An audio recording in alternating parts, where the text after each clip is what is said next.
Hello? Yeah. Yeah. Oh, boy. Oh, boy. I know. Can you believe it? Can you believe it?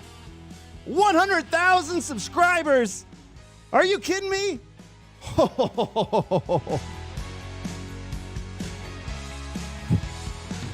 That's the music of a hero. It's got nothing to do with pure blind luck. It's got nothing to do with incredible good looks. It's got nothing to do with pure unequivocal talent. No. No, ladies and gentlemen, that's not it at all, is it?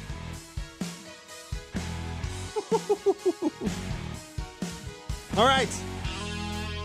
All right, it's time to quit messing around. It's time to quit messing around. Ladies and gentlemen, strap in, get ready for another exciting Calirado Kid live stream. I am about as prepared as one could possibly be for a live stream. I'm stoked you guys are here on this Friday night, and that's right, you've read it, like you might have thought you read the title of this live stream wrong, but it's not. It's 100,000 subscribers. What the hell is happening around here? Yes. Thanks, everybody, for jumping in here. I do want to say thank you to you guys for coming in here, spending your time on a Friday night. I assume it's a Friday night wherever you're at. You never know. Marty's in New Zealand. You never know what the hell time it is in New Zealand. He says it's rainy and cold. I hate to rub it in, Marty, but it is mighty warm out here right now and absolutely perfect outside. So I don't want to rub that in. I don't want to rub that in, but there you go. Trail Pimp, thanks for jumping in. He says North Star is opening today. That is true, but North Star, the upper trails right now are not fully open. I think the full lift stuff. So they got to wait for some of the snow to melt. So anyways, thanks everybody for jumping in. I figured this would be a great evening to talk about. One, let me just say this right out of the gate. Okay, this is my favorite type of live stream because this is the type of live stream where I can sit around and just like talk about myself the whole time because that's what I like to do. I'm a humble guy. But realistically, it's like a crazy achievement that I didn't see coming so soon. And I'm really excited about it. It's like, it's one of those like the numbers themselves are very like inconsequential. It doesn't really mean anything, but those little milestones that we have as creators that like, and not just in creators, but like if you have life goals and you accomplish little goals along the way, that's how like it makes it more manageable, right? You don't just go like, hey, I want to go to the moon. You just kind of work your way. You have little steps along the way. And this was kind of a big step along the way. And I'm really stoked on it, guys. I can't say enough about it. So we're going to talk about that tonight. We're going to talk a little bit about the journey, like all the things that took place along the way, tell some stories, and I'm just stoked to have you guys in here. I do want to live stream more often, but it's been too long. It's been crazy lately.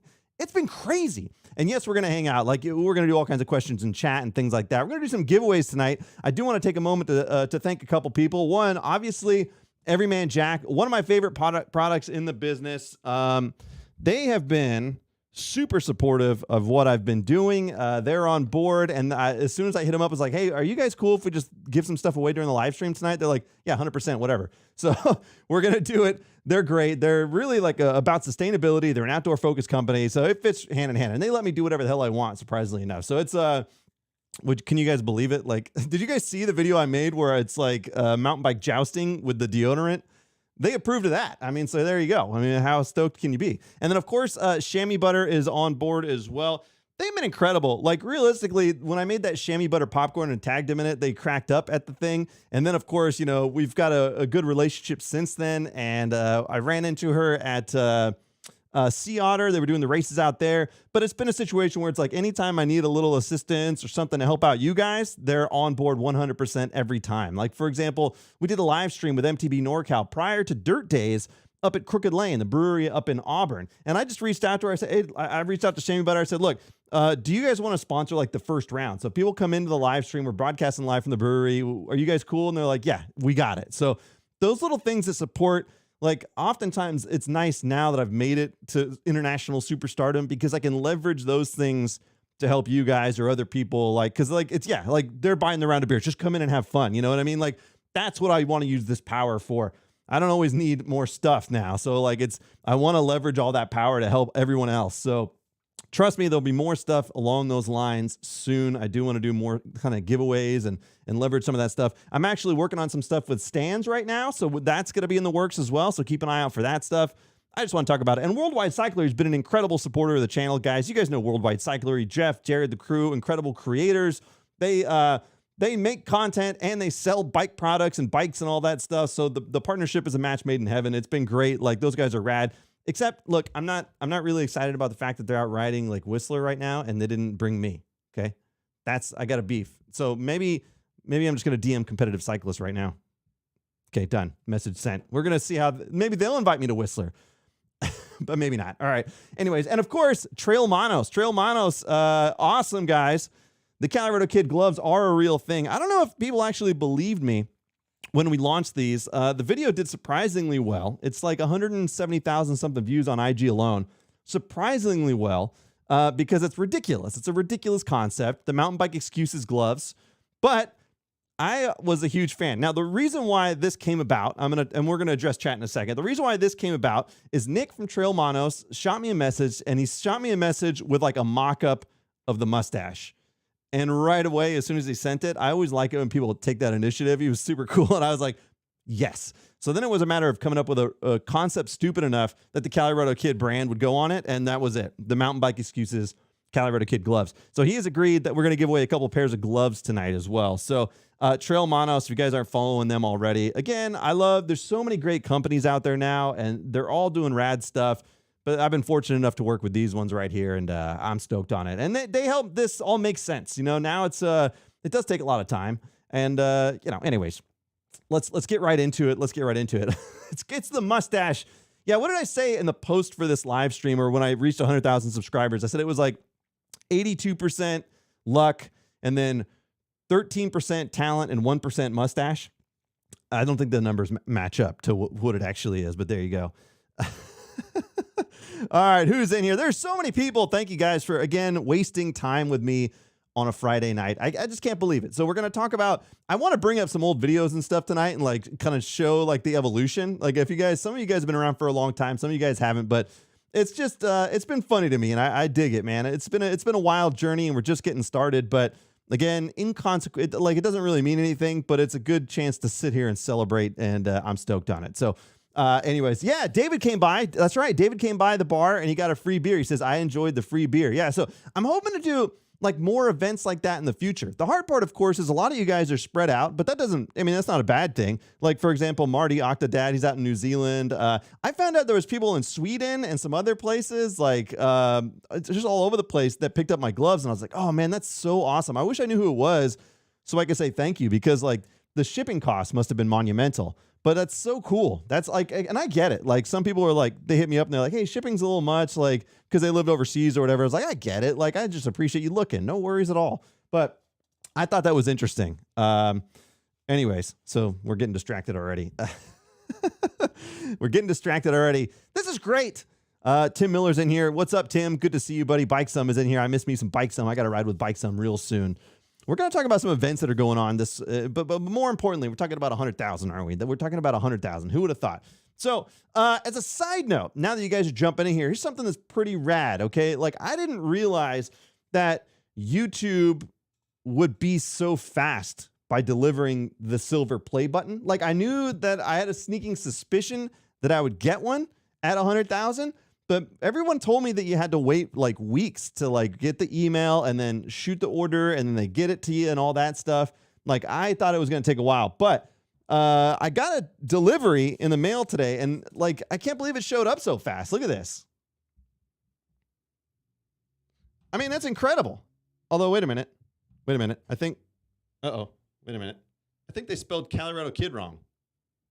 And now that I look at it, that looks suspiciously like my son's handwriting. I don't think that's official.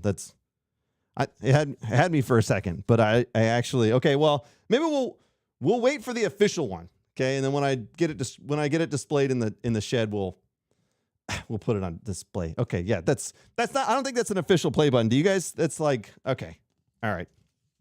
That's my fault. Okay. Anyways, hopefully, I don't think that's official. That was quick though, wasn't it? All right.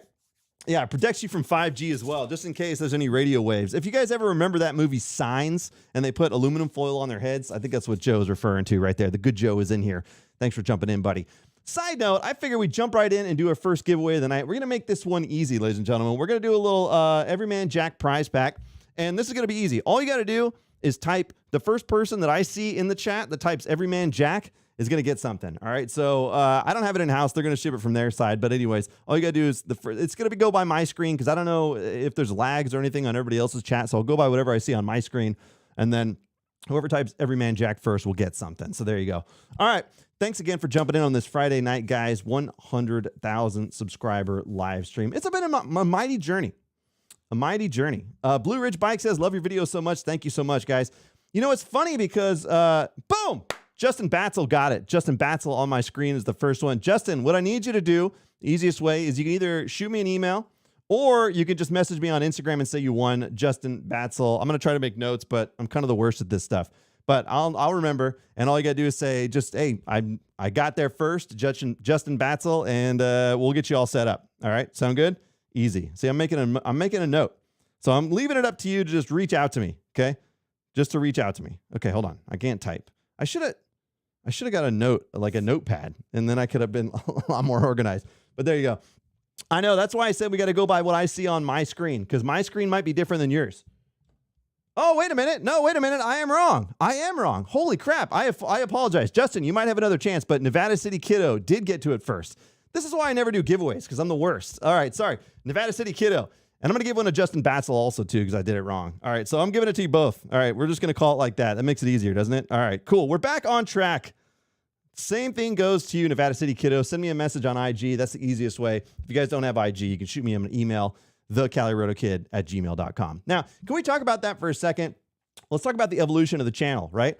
So this is interesting. The evolution of the channel, like the email, thecaliradokid@gmail.com. Little did I know when I started this whole adventure that typing the was going to be completely useless on everything. Like I didn't know that. Like to me, like putting in the in front of things like made sense because I was the Calirado Kid. But it turns out all you needed to do was type Calirado Kid. Now, luckily, YouTube allowed me to change that. I think originally had it the Calirado Kid and I was able to change it. But my email to this day still remains the Calirado Kid. And I hate it every time I say it. And I still have a chance to change it, but I haven't done it yet. I got to like make a new one, right? The Calirado Kid. I think, in fact, on TikTok, my name is the Calirado Kid. Now, there's the reason behind that is because I started a Calirado Kid one early on in my old career, and I couldn't figure out how to get into it. So I had to make a new one. So I'm sure there's tons of people subscribing to my old page. I don't even know how to access it anymore. It's just a pure blind mess. Now, the Crashing Dad went through a similar growing pain. He was the Crashing Dad, and I think he changed it. Now, I don't think Joe ever had his channel name as The Trail Features, but you know he could have had to deal with that as well. You know what I mean? It's an ongoing thing. It's always a learning process. You know, when you start these things, like the long story short of it, right, is like when you start these things, people say, "Well, what should I do when I start a channel?" Like you just got to start making stuff because it's gonna be bad. Can I give you guys like a prime example of like the start of a channel and where it's gone? Because I don't know if you guys remember, right? So here's a good example.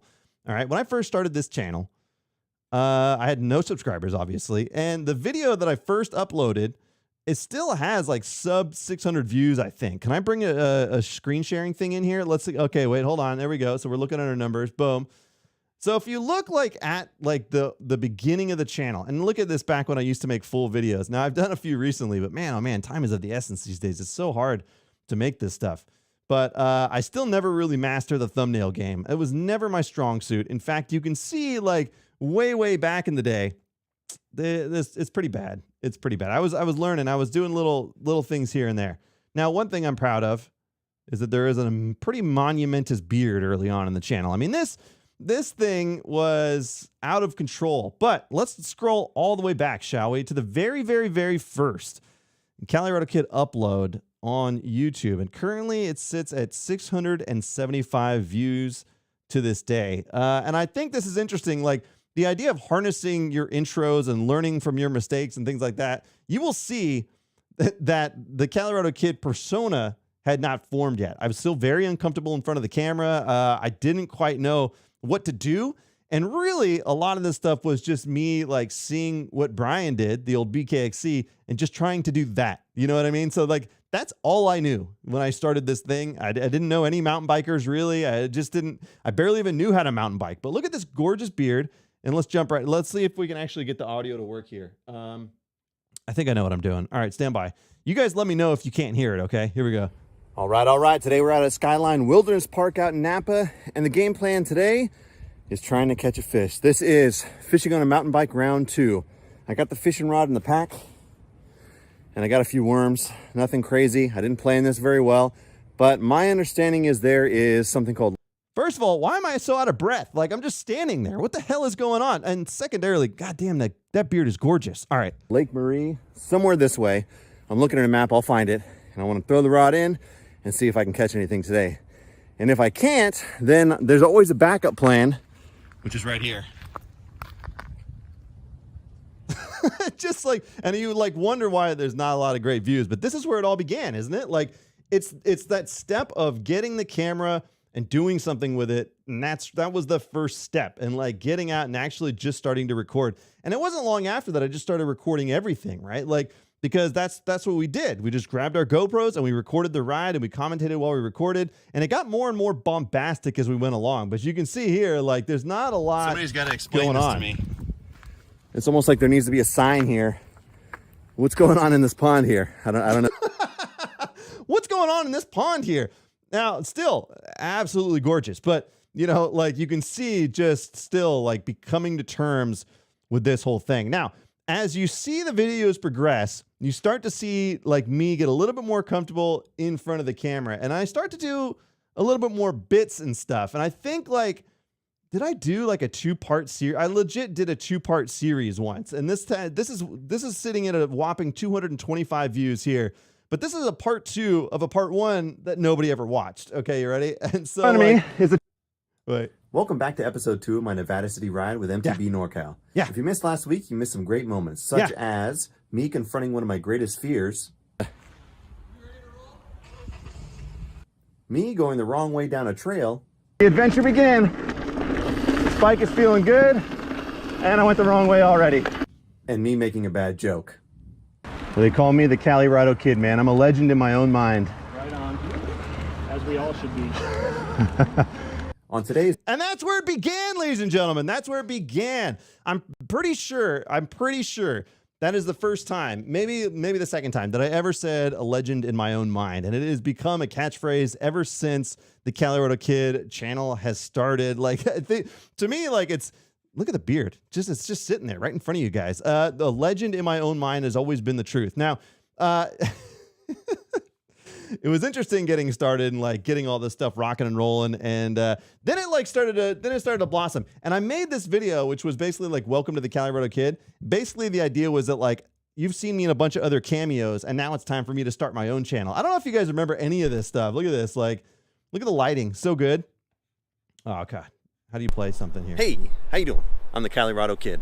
You may remember me from such videos as the single track sampler and BKXC go to Auburn. We left his Yeti, his brand new Yeti out here this whole time with no lock. What were you thinking? You know what they call that? Trust. Balls of steel. Balls of steel. BKXC and me go to Nevada City with our fishing poles on a mighty adventure.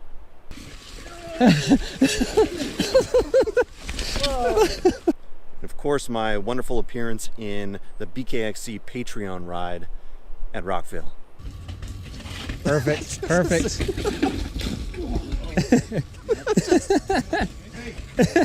It's like legitimately just a series of me like crashing. And so like from the very get-go, this channel was always kind of centered around the idea of self-deprecating humor. I always like looked up to comedians like Conan O'Brien and things like that. So I think it always kind of fit in with the persona, right? Just beating up on myself. So like, even from the get-go, you guys can see from the start of the channel, it's just pure, like straight up making fun of myself right out of the gate. And so that's worked out well. That helped form the sense of humor, and it really got me comfortable making this sort of stuff. And it's been a wild journey from the start. You can see it's just like the very beginning, it was like, what am I doing? And then slowly working in and getting better at all the things that I do. I got to take a minute to say thank you to Trail Features, $4.99 donation. Thank you, sir. He said I had a different name, but on a live stream, Seth struggled to pronounce it and realized it was too clever for my own good. Yeah, I always think of that. Like, if you picked a name that was too hard to search or pronounce, that could be really detrimental to a channel, right? Like, I don't know how it works. Like, I always think of Robert from the Biker channel, and I always call him B1ker because he put a 1 there. I wonder if people can search like biker and if it just never comes up because it's like the search engines don't know how to deal with it. I don't know if that's true or not, but I think of like having a complicated name. You know, these days all the names are taken, so you got to come up with something clever. Evans MTB Saga is in here. Everybody knows who Evans is. That's easy enough.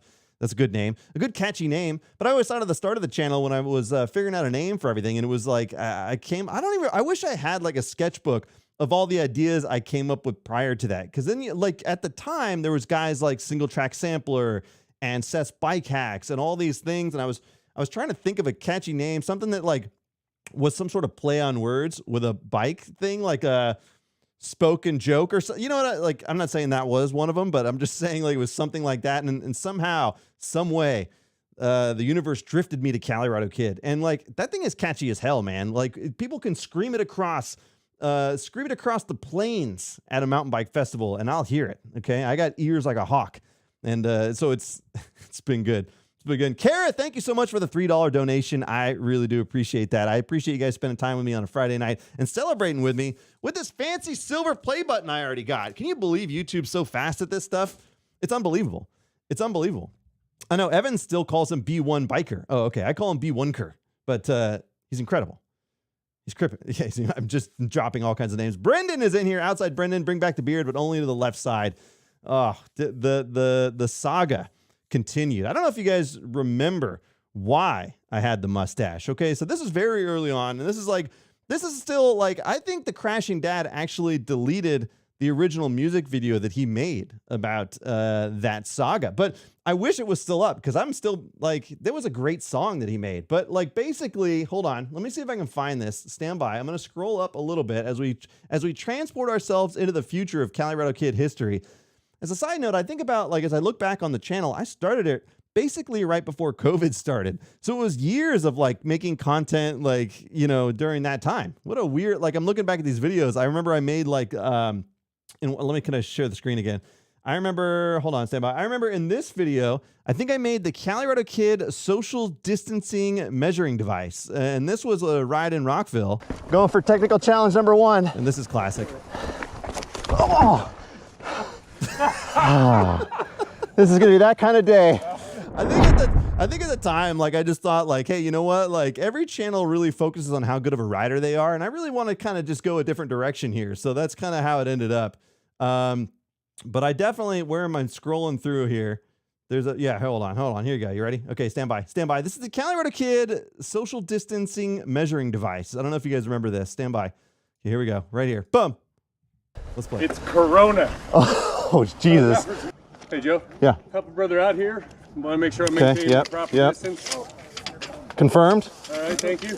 Oh, Jesus. This is a prototype, gentlemen. This is for scale.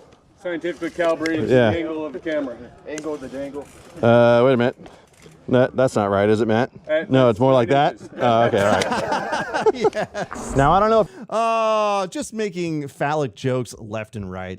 Justin Batzel, thank you so much for the $4.99 donation, man. I appreciate that. I appreciate it. Yeah, we're taking a time traveling trip back through Calirado Kid history when we hit 100,000. I'm stoked you guys are here. There's all kinds of like random jokes and things like that you guys have probably never seen. But you can see like as the evolution of the channel happened, I started to work in more bits, you know, more jokes, like, and all that stuff was just the formation of the personality. And what it took was just turning on the camera all the time. And I've always realized from the start of this thing that my goal was always to entertain more than anything else. Like the fame and fortune I figured would come at some point, but I just wanted to stand out from the crowd and entertain the hell out of people. And it turns out I had a knack for it. You know, when I got early on, started doing live streams and things like this, I ate it up, man, doing fireside chats and things like that. So rad. It's such a good time. It's such a good time. All right, we're jumping back in. Okay, hold on. We're still sharing the screen. I'm gonna search in the background on some more stuff, but I just want to say thanks again for jumping in here, ladies and gentlemen. Okay, next up, we're gonna do a quick giveaway real quick while you guys are here. All right, first person in the chat to type chamois butter is gonna get a prize pack from Chamois Butter. Okay, so type in chamois butter, and you're gonna get it. Now you can spell it wrong. It's fine because I spelled this wrong a million times when I was trying to type it out, and autocorrect will screw you for sure. But I'm going to make a note of whoever wins it. But first one to type that in is going to win Everyman Jack. I'm making notes. I'm totally organized here. Don't worry. Totally organized. Okay, and it's okay if you spell it wrong. I'll take it. I'll accept it. Boom! Frankie Rock has got that one first. Frankie, you got it, buddy. Okay, Frankie Rock. I should have made sure that people were in the U.S. because of all the free shipping and stuff. I'm hoping you guys are. If not, I'm probably just going to screw myself over and to end up paying shipping stuff. So I don't know. We'll figure it out. But I appreciate you guys being in here. I appreciate it. Brad's in here. Brad, good to see you, buddy. Brad is one of the mad geniuses behind Everyman Jack, surprised or not. So we already gave a little prize pack away, Brad, for Everyman Jack. The best soap in the business. By the way, side note, since Brad's in here, I legit have gone through like one or two of these already. I don't know if that says that I'm an incredibly dirty person or that I like the product that much, but I've been just going through it. So luckily, Lonnie sent me over a box of this stuff. So now I got a bunch. So I'm really stoked on that. Same thing goes. Frankie, all you got to do is shoot me a DM on Instagram or Facebook or shoot me an email at the Calirado Kid. Just say, hey, I won something. I'm making note of it too, but I don't know how to reach you. So it's easier for you to reach out to me. Okay. It'll make our job a lot easier as we go through this tonight. I've got some stuff. Like I said, later tonight, we're going to give away some gloves as well. I just want to hang out with you guys and talk and tell some stories about the Calirado Kid channel over the course of the 3+ years that it's been in existence and hitting 100,000. If you guys have questions in chat, I'm here for you guys too. We're just hanging out. We're doing what we do best. I'm going to catch up. All right, stand by. I'm catching up to chat. Where did the logo come from? So Evans, that's a funny question you asked. So the way the logo came to be is probably the same way all YouTube or content creators logos came to be. I had one friend that I knew did some sort of graphic work. I didn't know what, like, I didn't know like how. I just knew he knew how to use Photoshop or something. So I messaged him. I was like, hey, I've got this idea for like a YouTube channel and I need a logo. And so that was it. Like, it's a pro bono logo is the best way I could describe it. Isn't that the way we always do it? Like, or does people actually sit and design their own logos? Dear God, no. I hate designing stuff. Like, in fact, I was complaining to my wife only last night, or maybe 2 nights ago, as I was making the thumbnail for this live stream, how much I hate making thumbnails. Like, I hate designing stuff. It's funny because I can make a creative as hell video, and that's like something to me that just clicks. But then going in and like doing some graphics work and anything else, oh God, it's just painful for me. Now, one benefit to that has been that I got an iPad recently, and it's turned out that like using that has been a little bit funner in terms of creating thumbnails, because you can grab stuff, you can move it around by your hands, you can do stuff, you can draw with the pen. It feels more fun than like sitting in front of a computer and trying to figure out how to click things in Photoshop and mask stuff and all that. Sorry, I'm getting technical for a second, but I'm just saying it made it funner for me. So I do have some good ideas for long form videos, and I got to start making thumbnails again, which is just going to it takes me as much time to make a thumbnail as it does to like make an actual short form video that'll get millions of views. It's like preposterous, but there we have it. There we have it. All right. Yes. Segment says Everyman Jack products are the best. Yeah. It's good to see you, Mark. Thanks for jumping in here, buddy boy. So the channel logo. Yeah, that's how it came about. Now the first iteration was actually pretty much dead on. And I remember at the time I was in Mexico and my buddy sent the logo over. And there is a video very early on. Okay, this is 3 years ago. Okay, so if we look at this one, can I tell you a story about this Mexico trip? This was pretty fun. So, I know you can't see my mouse. That's a bummer. So this one's called Small Towns with Big Adventures in Mexico. So this is a shot in a town called Salatitan, Mexico. Okay, and this was interesting. Okay, stand by. Woo-hoo. You got that? Oh, okay. Hold on. Does every Calirado Kid video just start with a crash? I don't know. It could be true. So this one we shot, and here's the story behind this. So my wife's family, her mother grew up in a town called Salatitan. So we were visiting with the family, with the kids, all this stuff. And it turns out her cousins found out somehow, some way that I had a YouTube channel. And let's be honest here, this was like 6 videos into the channel. Like I didn't have anything, but already I was like, I'm a YouTuber, you know? So they were so courteous. They were super rad. And what they did is they basically said, hey, we got a few bikes, like let's go for a ride. And what that meant was one of the finest adventures in all history was we were basically cruising through the town, and I can't think of a better way to see a city. It was actually really incredible. So we were cruising through, if you can see this, like cruising through the streets of the town called Salatitan, getting chased by wild dogs everywhere. Will that lower it? Yeah, it will. You can see like just going through the streets. Cars don't care that we're there. It was just this mighty adventure early on in the Calirado's career. And then so one thing that was interesting about this trip is we actually went all the way down through this valley. Okay. All the way down through this valley. And it ended up into this, which was pretty awesome. Now this is like BKXC was already traveling the world. This was the first like international trip I did on a bike, and I thought it was a hell of a time. And we ended up going to these hot springs and all this stuff. I know I'm getting sidetracked, but this is what we're doing tonight. We ended up working our way down to these natural hot springs, and this was wild. So we all jumped in the hot springs. Now, funny story behind these hot springs in this video. So like what happened is we finally got to the hot springs. We just stripped down. We got our underwear. We jumped in. Boom. We just hung out. And all of a sudden, this big old truck full of people showed up and like got in the hot springs below us. It was just, the place got packed. It turned into one giant party. And I had to fly out that day. It was a crazy adventure. I'm getting sidetracked already. But the point is, when I was in Mexico, my buddy sent me the logo and I was like, that's it. That's the one. So we had ironed it out. It was a freebie. And that's the only way I know how to do it. I still probably couldn't make my own logo to this day. And I don't want to. I'm just going to get somebody else to do it for me. Yeah, that's right. Evan says I had about 10,000 subs this year. So I was talking to Dangerous Dave, and he's another legend in the industry.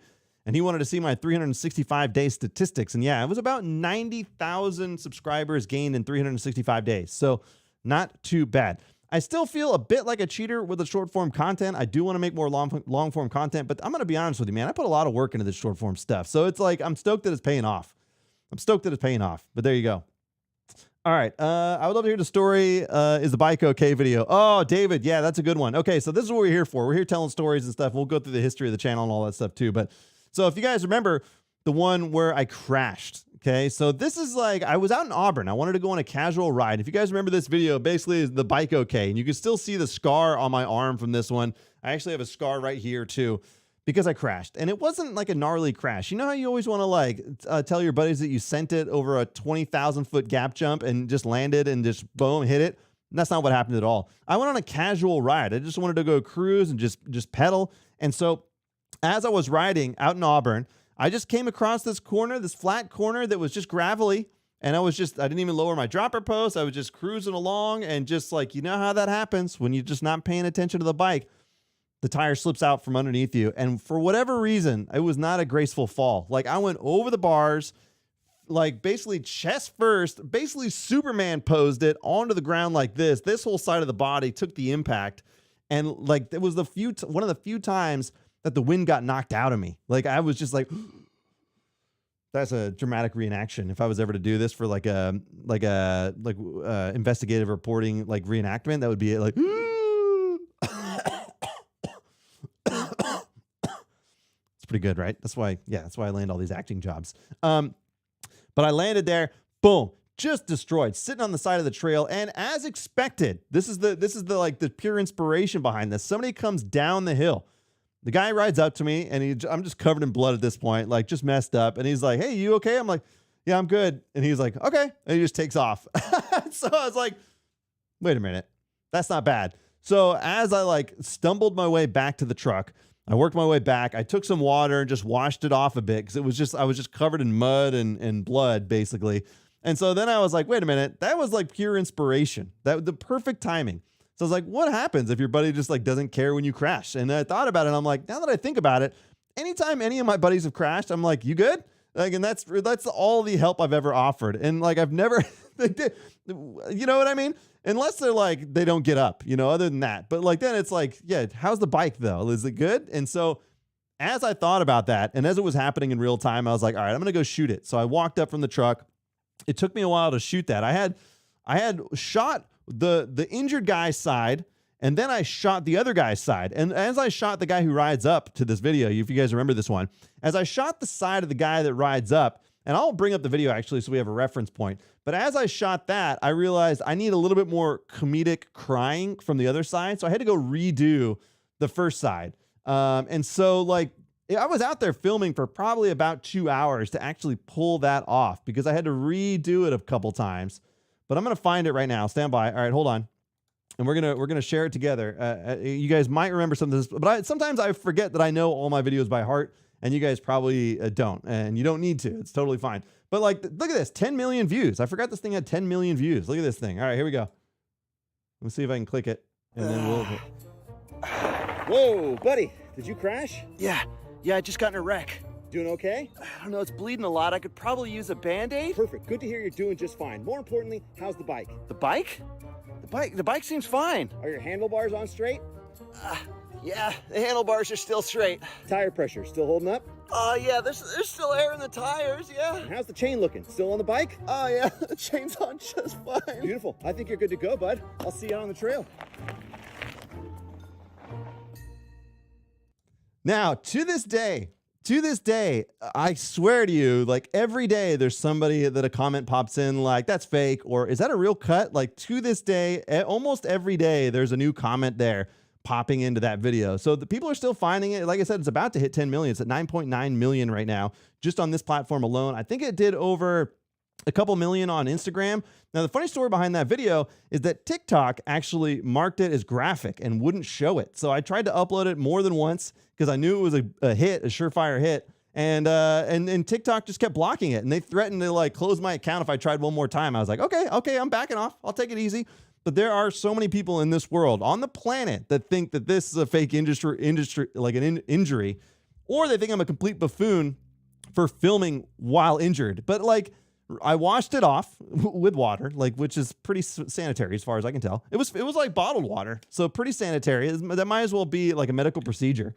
And then I went up and filmed that. And so like, yeah. And now the fun part about that is like, as the channel first evolved and I started migrating more towards short form content, and we could talk about that too, is like when I was out filming all that stuff, I never had a tripod with me. So I always had to improvise camera angles. If you can see like how I did that, I like thought about how I can put the camera underneath the tire and the spoke and get that weird angle, or how it is that like, I think the reason why the other character like sounds far away is because the camera I had to prop up against a rock on the ground to get the shot that I wanted. I had no resources. I was just sitting out there, and it's funny because like the short form content was a relief for me. Because when I was doing long form content, I'm out there hauling around a camera bag, I'm hauling around a drone, I'm hauling around tripods, I'm carrying tons of gear, running out there, filming for hours. And then I was like, oh, you can make shorts with your phone? And like, so that was like the revelation that happened. And the reason why that took place, did I bring up Instagram? Can I do that? Hold on. I'm going to bring up Instagram here. Stand by. We're going to take a journey back. Give me a second. Yeah, tell me about it. All right, hold on. Can we find, it's just a mess. And we're going to do a giveaway here in a second because I appreciate you guys hanging out and putting up with me. But I wanted to tell some stories and show some old videos and kind of do some behind the scenes stuff. So hopefully it's not boring the hell out of you guys. If it is, just tell me and I'll knock it off. Okay. And as we scroll down, okay, let's scroll down. I know, look at all, there's a lot of views there. I know. God, I get it all the time. By the way, what cracks me up, if I look back, I think that chamois butter video, there's almost 1 million views on the repost for that one. 11.9 million views for that one. You can't like, what is going on? What am I looking for? I got distracted. All right, hold on, stand by. I can't believe I convinced 160,000 people to watch me put popcorn in my butt. Okay, sorry. We're getting back. What was I looking for? Oh yeah, the first ever viral Calirado video. They got me inspired. To start making short form content and develop it. Where is it? We're scrolling back. There it is. The original, the OG, 4 million views, 156,000 likes. This is the OG. Oh, look at that.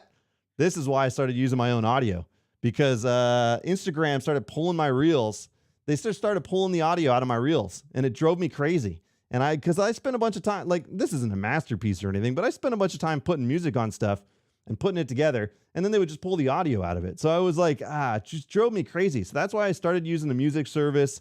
And so I don't use trending audio as much anymore, and it's a little bit harder. But yeah, anyways, we're getting distracted again. I'm going to catch up on chat. Yeah, that one had 4 million views. That was the start of it all. That was the first viral video that I had. It inspired me to start making more short form content. It was really cool. Anyways, and it all stemmed from that. Okay, hold on. We're catching up. I'm all over the place tonight, but that's what we're doing. It's Friday night. Thank you. Michigan's in the house. I like it. Did you come up with the short on the fly, or did you come back later? No, David, the injury short, I shot it right there. That video, like, as soon as that guy passed me on the trail and he was like, you okay? And then he just kept going. I was like, that's it. So I just improvised it right there. Now, this is a funny thing about like how I create content, guys. There's a little like behind the scenes, opening the window, that sort of stuff. Most of the stuff comes about from me, like just straight up like improvising, because like I'll go out sometimes and I know I need to shoot something, but I don't know what I'm going to shoot. And oftentimes it takes me pedaling on the trail for a little bit to come up with that inspiration, that come up with that idea, that come up with whatever. And sometimes it's running into somebody or seeing something will pop in my head. I'll make a note. I have to ride. And my wife gets it too. Like, I'm like, I need to go ride this Wednesday or whatever, because like when I go ride, that's where I get the ideas. Like just as I ride by myself, sometimes I think a lot and I come up with some great stuff. I've got a bunch of stuff I want to film now because I've been riding a bunch and I've just been sitting there thinking about it. So it's good. It's good.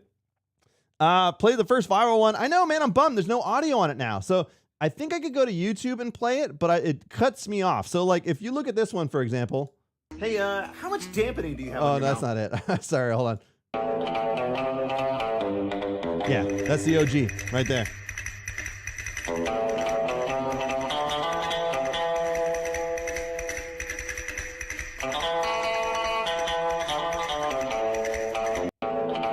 So YouTube, when I didn't know this is still very early on in the game, guys. I was still figuring it all out. YouTube cut off the end of that video.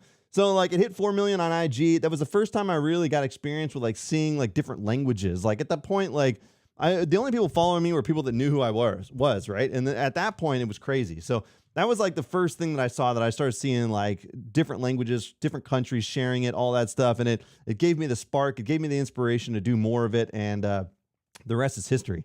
The rest has been history. And then I get obsessed about things and I try to like get too innovative with everything. All right, look here. You guys are here. I appreciate you guys wasting time with me on a Friday night as I ramble. I'm gonna just sit around and talk with chat. And I'm gonna answer a bunch of stuff, and I got some stories to tell. But I want to give away a pair of Calirado Kid gloves right now. So these are the Calirado Kid Mountain Bike Excuses hand gloves presented to you by Trail Manos, one of my favorite companies in the business. And if you win these, you'll have your own dedicated mustache, all right? No matter what. And you'll have an excuse handy at any time. That's why I wanted to make these. You always have an excuse handy. If you don't have these, you don't win them, you can always pick them up. I've got a link all over the place for these things, but I appreciate the support. I think about this too, like as I do this channel, I've never really asked anybody for anything, and which is why I'm surprised people actually support me. But like, you know, I don't have a Patreon or anything, so I'm really like, this is one of the few times, like if you buy one of these, that supports me. And then like, for example, our Worldwide Cyclery affiliate link, if you're already buying bike parts, it would give me like a little bit, but that's basically it. I don't have any other way to support me other than that. And I've been doing it all on my own, and it's totally fine. Like, I don't want to hit you guys up for stuff all the time. I just appreciate you guys hanging out more than anything and putting up with my nonsense. So anyways, here we go. This is it. We're gonna give away a pair of these right here. These Calirado Kid Mountain Bike Excuses gloves. One of these pairs is gonna go to somebody right now. All you gotta do is type Calirado Kid sucks in the chat, and you'll get them. All right, so there you go. I'm going to make a note of this right now. All right, I'm going to make a note real quick. Stand by while you guys can type it first. And then same thing applies. Whoever wins it, I need you to shoot me a DM on Instagram, or you can shoot me an email, and we can do all that stuff. It's totally fine, but I'm there. Oh, there it is. Dark Jello got to it. Dark Jello, by the way, was in here very early on. He was in before the chat started, before the live stream started. So Dark Jello 86 got to the gloves first. So you've got yourself a pair of Calirado Kid, sorry guys, Calirado Kid mountain biking excuses gloves, riding gloves right here. And I've been beating them up. I've been wearing them. And it's funny enough that I went on a ride with Kyle. Why am I in the small screen? Damn it. Let me go to the big screen. I was on a ride with Kyle recently, and he used 6 of these excuses without even knowing it. So I had an extra pair, an XL set that I got for him. Hey, why are you guys saying that I suck? All right. I had an extra pair that I got for Kyle because I wanted him to help me film some stuff. And like legit on the ride, without him even knowing it, he was using these excuses. He was just like, just going through them. Now Kyle's a classic example of like a comedian that is a quiet comedian.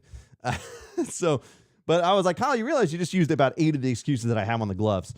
Now, I thought about these gloves, and like, again, we came up with the mountain bike excuses. I was thinking of like, what would like make sense for the Calirado Kid channel. And to me, like, I've made some iconic videos in the past. I think that some of my favorite series were like the mountain bike excuses videos that I did on Instagram. And that was even early on. Like early on in the day, I made that pretty early. And I think I'm trying to find it as I scroll through here, but that was like, I was like, man, what was something that kind of defined my like early videos that did, like some of the first videos that did well that I always thought were funny. And it was like these guys right here, right? Like The elevation, it's at least 3,000 feet here. I think my PSIs are too low. I've had my suspension locked out this whole time. Here's the real problem. It's EXO casing and not EXO Plus.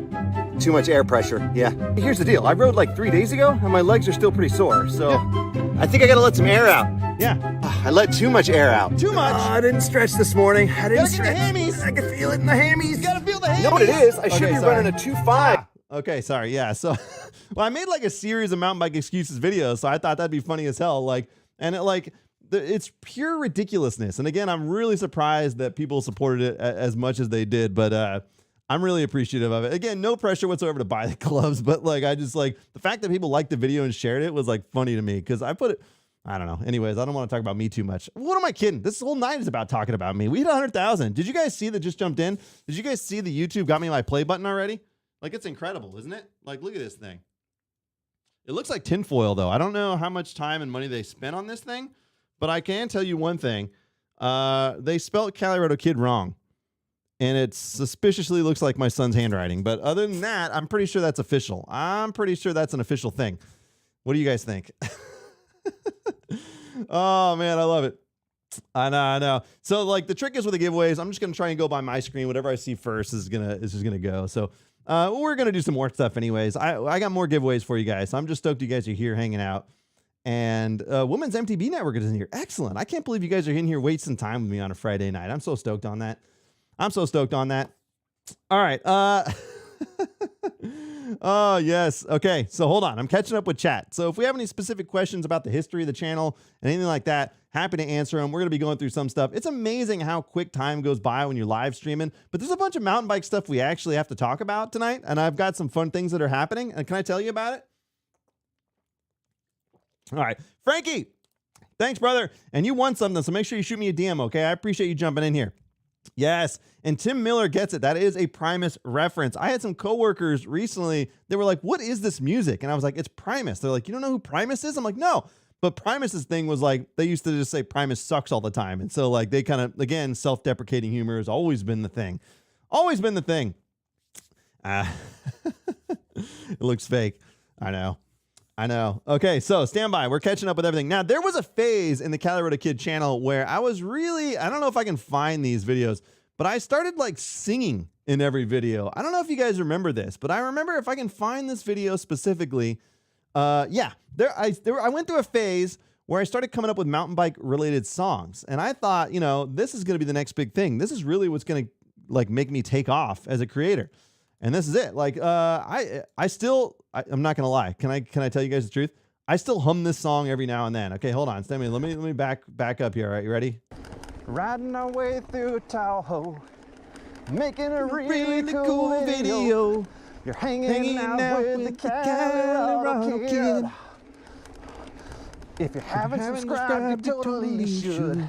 Ride your mind back if you could. You're sitting in your office desk watching a video. Yeah! And so, like, I don't know why. I would just like, this is what happens, by the way, when I am out riding. Now, I was riding with my buddy Ollie at the time, but sometimes, like, my mind wanders. Do you guys have that when you go on a ride where your mind just starts wandering on stuff and you start thinking? It's harder to do that when you're riding with friends because you guys are always chatting the whole time and things like that. But when I go on a ride by myself, my mind goes all over the place. And at the time, like, just songs were popping into my head. And, like, that was the advantage of always recording. It's just, like, I would just say it, you know? And then you can go back to the editing process and, like, go through what you think. But like for me, I know I'm going to lose viewers when I show this stuff, but like for a while there, I don't know if you guys remember the old Calirado Kid. Yeah. Anyways, I was singing a lot, and in my head, my mind wanders when I'm out on a ride. Now, the benefit is I don't make people deal with that. Like I don't put on a big Bluetooth speaker or something. Like that is the cardinal sin for bikers, isn't it? Does anybody ride with Bluetooth speakers really loud? Sorry if I offended anybody, but Brian, the old BKXC, mentioned that recently too. He was like, yeah, it's one thing to have like headphones in. It's another thing to blast a giant speaker through like a serene forest. That was one of the things I liked when I got the Onyx hubs on the bike. Like it was the quietest I'd ever been in the forest with a bike. And so like just cruising through the trees, just hearing nature, that's something I like, you know, that's something that I enjoy. So that was pretty fun. But then, all right, so then as the songs came out and all that stuff, there was just, this is the natural evolution. This is still with the beard. Like, this is a long time with the beard. I went on the grand return to Colorado with the Calirado Kid. It was all this stuff. Now, I remember as I started out, and some of the guys in here will remember this as well, it was pretty interesting. I had no subscribers. It was sub 1,000 subscribers at the time. I was taking a trip back to Colorado. I called it the grand return to Colorado. Now, the story behind this goes that we always I grew up in California, but I moved out to Colorado for a couple years. Then we went to LA for a couple years, and then we moved back to Sacramento. So I think when I was in Sacramento, that's when I started the channel. So I said, I got to do a road trip to Colorado and call it the Calirado Kids Grand Return to Colorado. Now think about that for a second, if you will, with somebody who has maybe like 600 subscribers at the time. It was the Grand Return, already a grandiose thing. And I like it pretty early on, it was obvious that I was a showman. And I remember that specifically. I'm trying to think, there was this one video, guys. There was this one video. Ah, man, there's too much stuff. There's too much stuff. I don't know. Sorry, I'm rambling. I'm going to catch up with chat. But like, I did the Grand Return to Colorado, and that's when I met the Crashing Dad and Outdoor Gold. Now, that was really one of the first times that I worked with another creator. And to me, that was a turning point, because like at that point I was on a lonely island, if you will. I knew Brian, but Brian like I suck so much as a rider, and he was very courteous about like encouraging me to ride. And I believe we went on a ride, but like I wasn't great. And so I didn't really know anybody. And so when I went on that trip, I reached out to the Crashing Dad, and I reached out to RC, Outdoor Gold, one of my favorite people in the world as well. And we went riding. We went riding out in Grand Junction. And that was like the first time that I got to hang out with other creators. And that was a big spark for me. The Calirado Kid is back! Grandiose, isn't it? Grandiose. Ladies and gentlemen, welcome back to the Calirado Kid channel. Today, the Grand Redemption Tour. Wait, that's not what I named it, actually. It's called the Grand Return to Colorado is happening. Once again, we are actually in Colorado. Wheels are down on the ground, and the day has started well. Here's why. Boom. Already you can see the fast talker has come out of me, right? Like, and you look at that, you compare that, like, okay, let's scroll back. Let's compare that to the early on, the very early on. Let's scroll way back. Okay, here we go. Here we go. Hey, what's happening? So today, it rained in the morning, balmy 60 degrees in California right now. The winter is brutal, and I decided it's time to go out and take a ride out in Granite Bay, do a couple laps out here and get a little warm. I'm just anyways, you can see like the difference, right? Like after a certain amount of time, anyways, we were the Grand Return to Colorado. I met Shane and I met RC, and hanging out with some other content creators was like a massive inspiration for me, like seeing them do stuff. And I was like, man, I want to do more of this, you know? And it was, and they didn't have to do that, right? Because I rode out, I was a relatively unknown person. That's me reaching out like blindly on the old Instagram and saying, hey, can you show me around? And, you know, I didn't realize at the time that you might get a lot of that as a content creator, which surprisingly enough, I don't get a lot of that, which, you know, I was hitting everybody up. I wanted everybody's followers was really the trick. Like, I'm pretty sure I messaged Josh from the Daily MTB channel like at least 7 times a day, asking him if I could borrow some of his subscribers for a little bit. Oh, man. But that's how we all start. And so, like, the inspiration of hanging out with other creators and seeing them film and then seeing the edits they came up with, man, it was pure inspiration. And that was it. That was like, after that, I was hooked. And I couldn't stop. I couldn't stop. Now, I did stop for a little while, but then I eventually started transitioning into short form content, which is tremendous. It's been tremendous for me. But it's all about just making whatever you want to make whenever you want to make it. All right. Sorry, Josh. Good to see you, buddy. Good to see you, buddy. Oh, my God. I'm just rambling, aren't I? Okay. Levi has a question. Favorite bike brand? Now, here's one thing that I will say while we're sitting here talking about mountain bike related things, because this is important too. We got to talk about mountain bike related stuff tonight, not just me. But favorite bike brand. One of the benefits right now is that every bike brand seems to be making pretty excellent stuff. And I'm really stoked on that. Like, I don't think there's a wrong answer anymore. You know what I mean? Like, so I've got a Revel and they sent me that bike. It's a long-term loaner right now, so it's not officially mine. I just got to ask Adam to give it to me because I was just beating the hell out of that thing. But it's an incredible bike. I actually do enjoy it better than the Yeti, but the Yeti was incredible and it was capable. And I took that thing to Whistler and it just crushed. It felt great. But I rode Transitions. I've ridden, what else have I ridden? Forbidden. I rode a Forbidden Druid out in Sedona, thanks to Spartan Rides, an incredible bike shop down there. They hooked me up with that during the show and I was able to ride that. Incredible bike. I think the bottom line is the best thing I could, because I've ridden a Santa Cruz Bullet and Heckler and all this other stuff. All these bikes are pretty good. And so it's hard to say a favorite brand anymore. I'm keen on Revel because I've got a relationship with Adam and CEO and I've hung out with the crew there and they're really rad. I don't have a personal relationship with any other brand, bike brand at least, right? Like I don't know the CEO. I think a lot of your motivation when it comes to bike purchases and all that stuff is going to be based on experience. Like whether it's a customer service related issue or whatever it is. Like say, for example, you always bought Santa Cruz. And so then you had an issue with your frame, something happened and they just took care of it for you. They warranted it. They get you the new one. Like you're like, man, this company took care of me when I had an issue. You'd probably stick around with that company, right? It's proven to you or whatever. You've always ridden their bikes. Nothing's ever gone wrong with them. Why would you go somewhere else? If it's not broken, don't fix it sort of thing. So I think like people's bike preferences obviously depend on personal experience and like all those things. So it's like a massive, like I can't recommend anything. When somebody asks me for bike advice, I'm like, I can't give any of that. You got to go over to Josh's channel. He's got all the best advice. You know what I mean? You know what I mean? Josh, good to see you, buddy. I might be coming to visit you soon, by the way, because I got to go up to Seattle for work in July. And then there is an event going on, the Northwest Tune-Up, the NW Tune-Up going on in Bellingham. And I might actually be up there for that. So that's happening in July. They're doing a big concert. They're doing a bunch of riding, all that stuff. I happen to know that Seabass, normal mountain biker, is going to be up there as well. Josh is hometown, so I may be coming up to hang out. Josh, I'll talk to you. I'll shoot you a DM and see if we can make it work.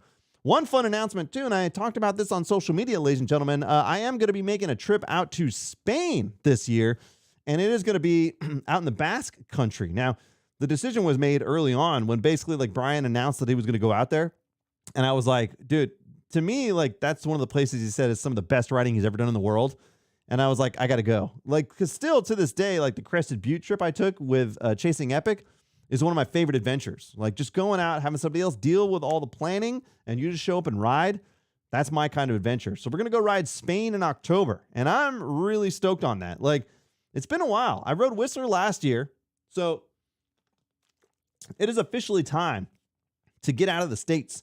And I told Brian, this is old time, the old BKXC.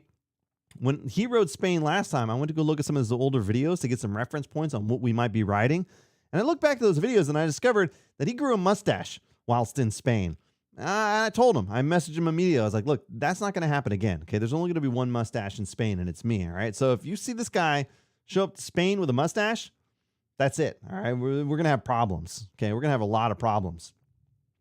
I recommend riding a bike. Yeah, Justin, that's the best way we can sum it up. I recommend riding a bike. 100% true. Get a bike and ride that bike. All right, look, ladies and gentlemen, it's time for another giveaway. Thanks for jumping in, everybody, spending this Friday night with me. It's another Everyman Jack giveaway. It's time for this. So this time, all you got to do is type Everyman Jack in the chat. The first one that I see is going to get some Everyman Jack swag. Now, it's going to be nice because I'll just get your address and I'll have them ship it to you. So whatever they're going to get you, they're going to get you some stuff. But I will say again, this company's been super rad, super supportive. I love the people that are involved with it. I met them all personally. So it's not like some nebulous thing. I went and hung out with them, and we went on a ride to Mount Tam and all that stuff. Great company. Really stoked to be partnered with them. And they're keeping me smelling good, like incredibly good. And they got this mustache butter. It's actually a beard butter, but I put it on the mustache. Choice. Hey, there it is. The Frequent Flyer. Got to that one first. The Frequent Flyer. You got it, buddy. That's yours. I'm making a note of this. Make sure. Okay, hold on. Frequent Flyer. Boom. I got it. Like I said, shoot me a DM on Instagram or shoot me an email at thecaliradokid@gmail.com. That will all work. And just let me know. I made a note of it, but it's hard for me to reach you than it is for you to reach me. So if it gets filtered or something, we'll figure it out. But I'm making notes of everyone's name. So they're going to take care of you. I appreciate you guys being here on this Friday night and spending time with me and wasting time with me.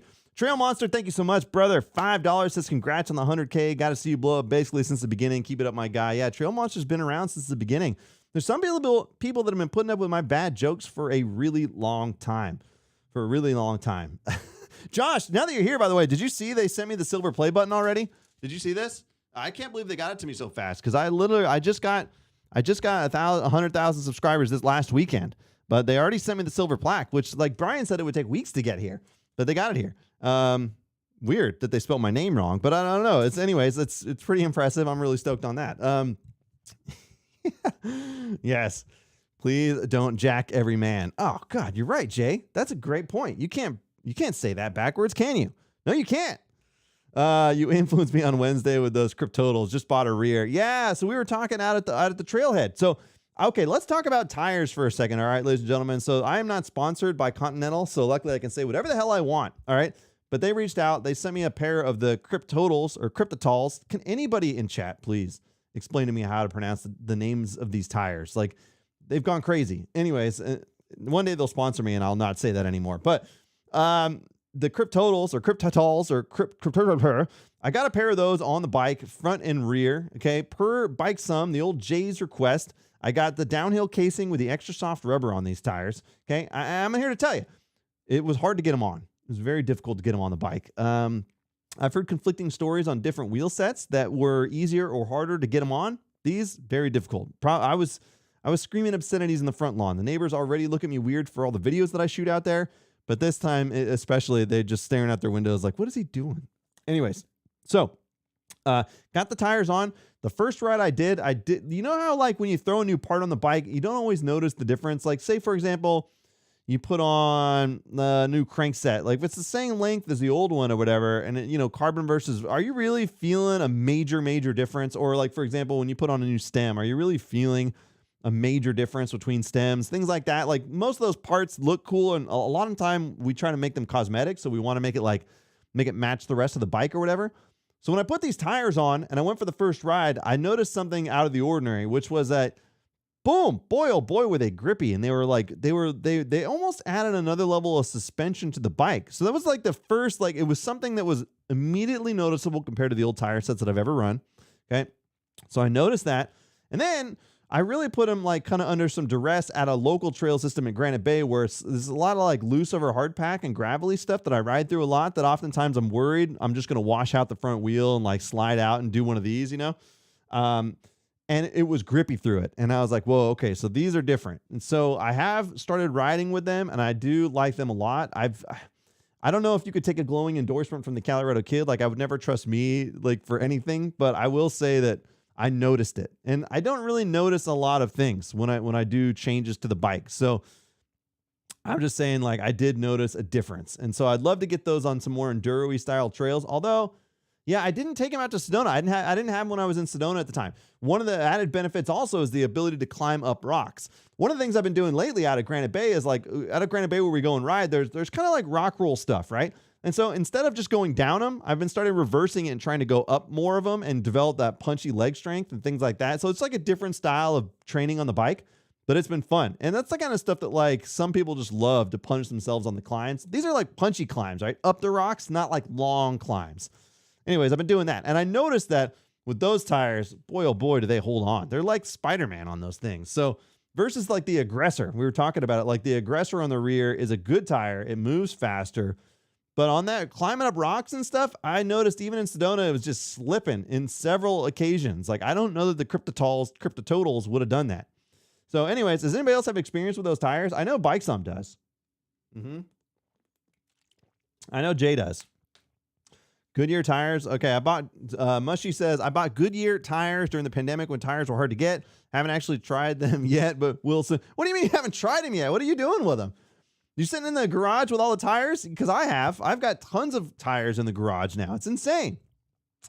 It's insane. All right. Okay, stand by. Stand by. What's the video where the guy asks you what's wrong with all those tires and you name the most ridiculous things? Oh, yeah, Frinkwood Flyer. Okay, let's bring that in. That's actually a good point because you guys want to see something crazy?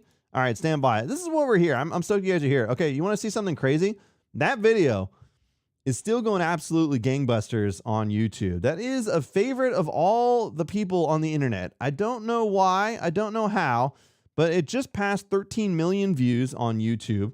And it's funny. I don't know why it does so well. Maybe it's not bikes related specifically. I have a suspicion it's because I featured a Capri Sun in the video. That's my suspicion. So many spare tires laying around. Oh, those old things? I forgot I had those. Are they any good? Nah, none of them are good. Those are all bad. Wait, they're all bad? What's wrong with this one?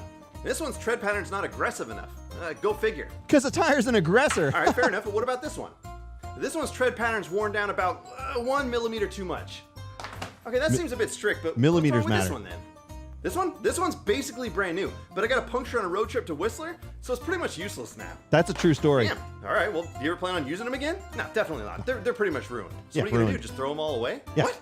Are you kidding me? Those things are like $90 a piece, man. What do you think I am, a millionaire? Yeah, that's a good point. It's gotten a little crazy out there. Yeah. You wanna go play some Nintendo? Heck yeah, I do. What do you have to... I don't know why. I don't know why that's past 13 million views, but that video alone is like, we talk about that one. Like that one, I'm pretty sure has netted me maybe 30,000 subscribers. Isn't that crazy? Like that, just, you never know. And this is the benefit of like making that stuff is that you never quite know what's going to take off and what's not. So you just keep making stuff. And luckily I've been making stuff that I think is funny and people have been putting up with it. And I'm really excited about that. Like it's been fortuitous. But not all of them hit. And sometimes videos will do better on one platform than other platforms, which is the benefit that, okay, so short form content has loading over multiple platforms easily versus a traditional YouTube video. So for example, if I make a widescreen, normal YouTube video, the only place I can put that is YouTube. But when I make a vertical video that I can feature on Instagram, TikTok, YouTube Shorts, all that stuff, it has the opportunity to explode on every one of those platforms. So that's kind of cool. And so it's a matter of mixing all that content together. But the short form stuff is fun. You can develop those punchy videos and all that stuff. And that one went crazy. It's just me like explaining real world situations. And to this day, I have more and more tires accumulated in the garage, like since that video. I'm pretty sure I have 5 to 7 just busted tires in the garage, just sitting there doing nothing. So, I mean, like, it's so funny how all that works, but I don't know. I mean, some of these videos I think are funny that don't do well on any platform. So it's just hit or miss. All I can do is just sit around and make stuff that I think is funny, and I'm stoked that you guys tolerate it and put up with it. So it's been good. The recent one that I did, the Strava one, I was stoked on that one. I've been wanting to make that one for a little while too. I thought that was pretty funny, where basically like did this. Okay, can I go back on this? So the idea that like if you don't start the ride on Strava, it didn't happen, right? That's something we always say. But as I made this video, I thought about the evolution of that, and I was like, what if I made a full-length YouTube video where Strava was the time machine? Okay, think about this as you watch this one, all right? Okay, stand by. So like, okay, like, and we can just elaborate on this concept, all right? So hold on. Woo! What a ride! Yeah. Time to check the old Strava times. King of the mountain, here I come. Wait, what? Did I not start Strava? Oh no. You screwed I up. totally forgot to start Strava. You idiot! What if it's true what they say, that if you didn't start Strava, the ride never happened? What if it's true? It is true.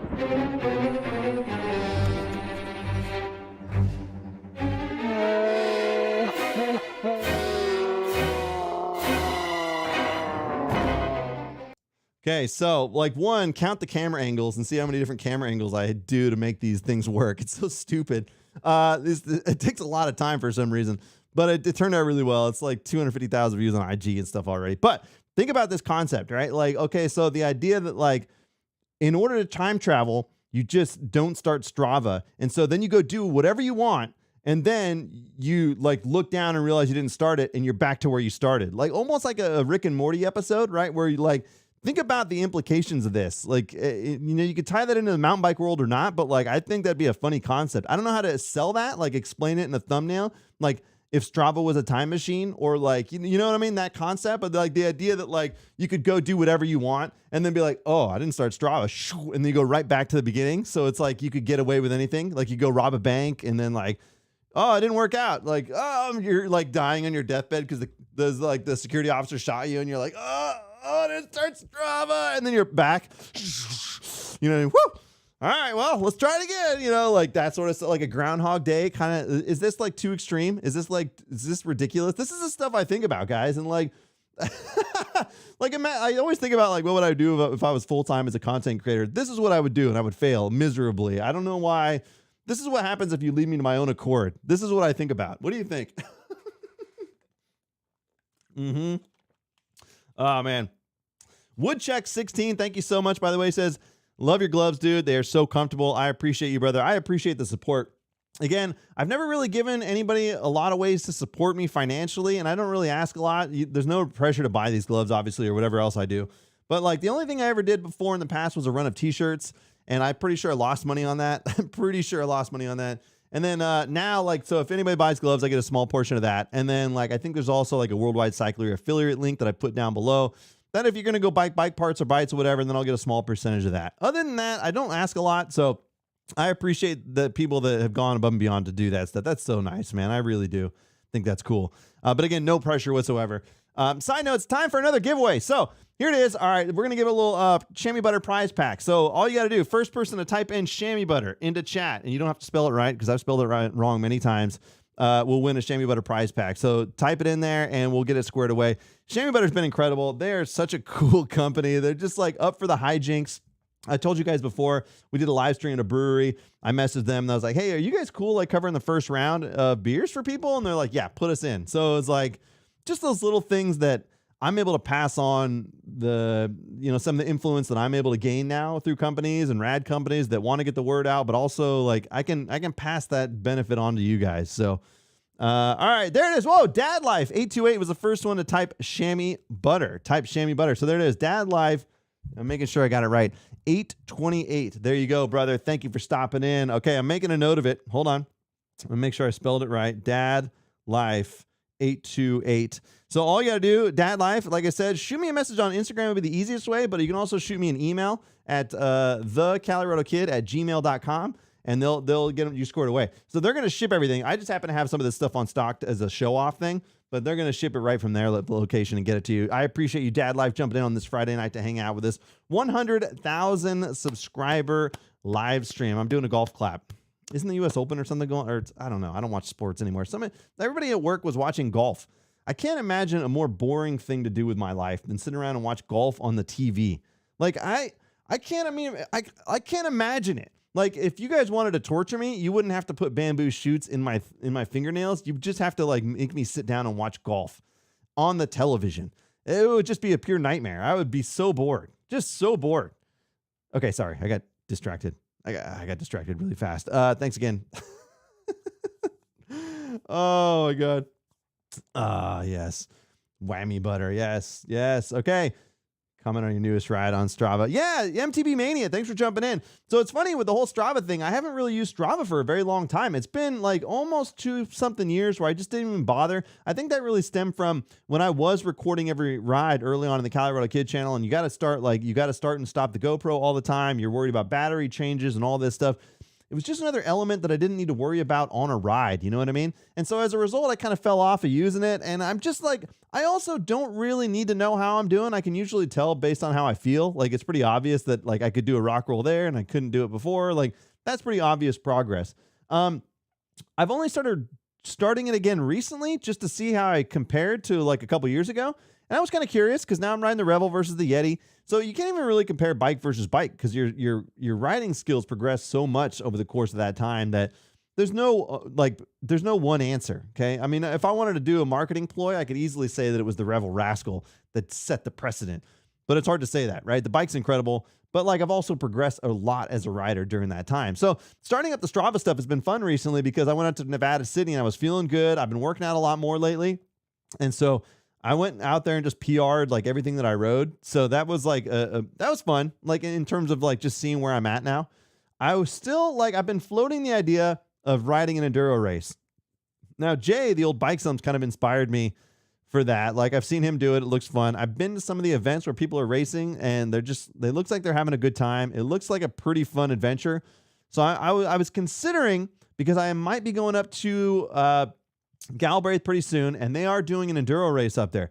Now, the idea of doing an enduro race without having really ridden the trails ever is probably not a greatest idea, or it's probably not a great idea that I won't have my bike with me, so I'd have to borrow another bike. So I might not do that because I don't want my first enduro race to be just a complete mess. And realistically, whenever we go to these events, it's a pure madhouse of like talking to people, hanging out and things like that. So I have a sneaking suspicion I won't end up doing it there. If I was driving up with my own bike and all that stuff and I had a little bit more time to prep, I would, but I don't think I'm going to have enough time, unfortunately.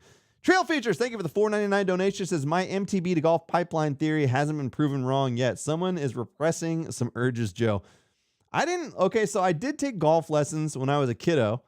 And I'm pretty decent at golf, but even if I go out now, like if we're going out, if people ask me to go golfing, I went golfing with Paul the punter, by the way, and Jay was there too. We went golfing and I was doing great the first couple holes. And they're like, whoa, like Paul was genuinely impressed by my skills. And then I told him, that's fine. What'll happen is after about 4 holes, I stop being interested in all of the things that are happening. And I just lose interest and I stop playing. And he was like 100% true. Like each hole got worse and worse. And by the end of like the first 9, I'm like, I don't even really want to do this anymore. I was just happy to hang out with them. Like, you know what I mean? But it certainly wasn't like, I just get bored so quick just standing around. Like, can you imagine? I always thought it'd be, okay, I got to stand up for this one. This is a good chance to stretch it out anyways. You guys stretching it out at your house? The benefit of this setup in the studio is I can bring it way back here. Okay, hold on. All right.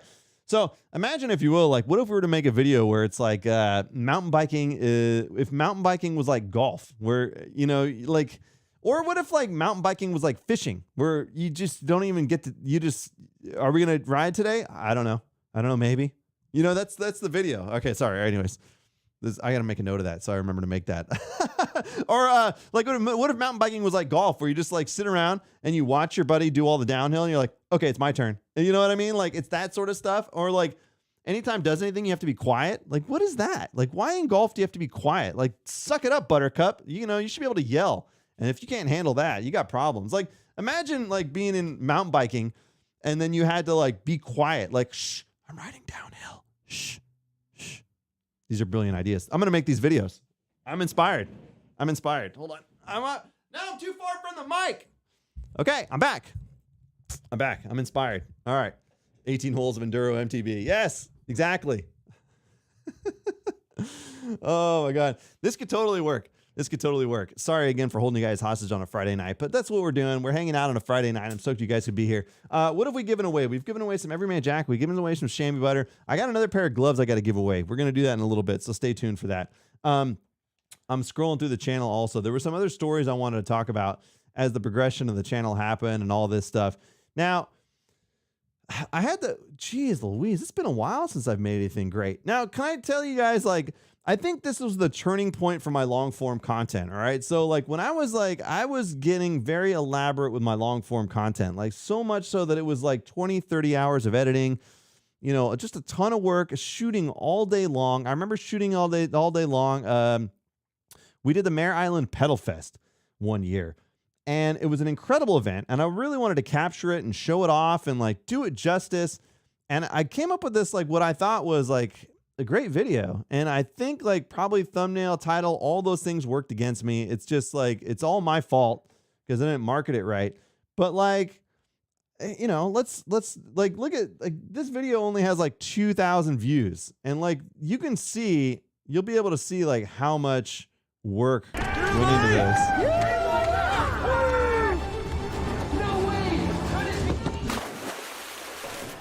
Look, ladies and gentlemen, guess what? We are at the Mare Island Pedal Mustache. Fest. This is an absolutely incredible event. I've shot a bunch of stuff, and we're going to cut to that shortly. But what we've got here is a dream team. Come on up, guys. I'm going to introduce you guys. BKXC. Ladies and gentlemen, you guys know the Kyle. one and only BKXC. I've got Aaron over here on my right from MTB and Adventures, and the one and only Cameo Kyle, a.k.a.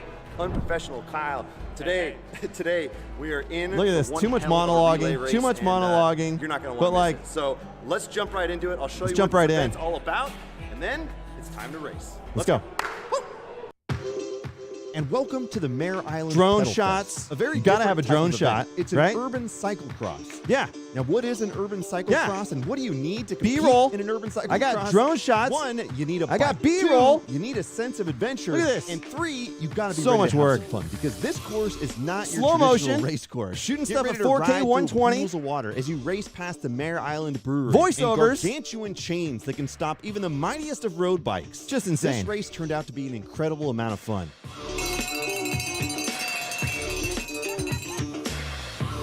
And it all started with a few people, including Congressman Mike Thompson. I think it was John Kennedy who said that, you know, nothing beats the simple. Dude, look at this. Just pure, like, you know how many, I was filming all day long to make that video. And like, I think that was sort of the demise of my long form content because I got 2,000 views and I was like, God, so much work. What am I doing? So it's not that I wasn't capable, but I was like, I think it was like the lack of reward through the course of the channel, right? And I saw that and I was like, oh my God, like it just took so much time. And then Brian put like, all he did was like, he did a classic Brian video where he did like first person, like he just did his GoPro. He got like 1 million views. Damn it. Or like 100,000. I could be wrong about the million thing, but anyways. But it was like that happened. And I started to get like the lack of reward from spending all the time, you know? And so like, that was when that transition to short form content happened. I kind of got burnt out pretty close to there. And I was like, all right, I'm just going to take a break. And then luckily I started playing around on my phone and it brought the spark back of making stuff fun and interesting and just doing it quicker. And so that then it evolved. And of course now I spend like 5 hours making a 30-second video. I still take it too far, but it's been good. Anyways, I thought that was funny, like the demise of long form content. So it was all downhill from there. Like it started to get progressively worse. Anyways, all right, sorry, I got distracted. I'm back here. Proteoid says YouTube's been recommending me a bunch of your old long forms and views, man, are brutal for. Yeah, and it's like, yeah, like the Oakland series, like that again, that's very early on in the series, but it was a great idea. And it was like one of my favorite adventures that we did. It was like the idea of like taking the train from Sacramento and going all the way to Oakland and riding up through downtown Oakland, all the way to the trailhead, riding that, all that stuff. And like all that stuff was fun. And I think now that I have a better understanding of what it would take to actually make successful videos, I think it's possible. Like I know what it takes to make a good thumbnail and a good title and things like that. But man, it's over the long time, like that's certainly wore on me. And then the short form stuff came. But then, like, you know, I've made a couple videos recently that got a pretty decent amount of views. So I'm getting better at that stuff, guys. But that was like, I remember, like, I promised myself that I'll start making long form content. And I've actually got some pretty great ideas. But what I need is the time. And I was thinking about it like, okay, genius idea, right? So just hang in here with me, guys. Hang in with me. And then we're going to give away a pair of gloves. So now you have to stay. What if we were all smart enough to hang on to our old COVID tests? All right. And then like 3 years down the road, like now, or like a year from now, you call up work and you're like, look, I'm sick. I just tested positive for COVID. I can't come to work.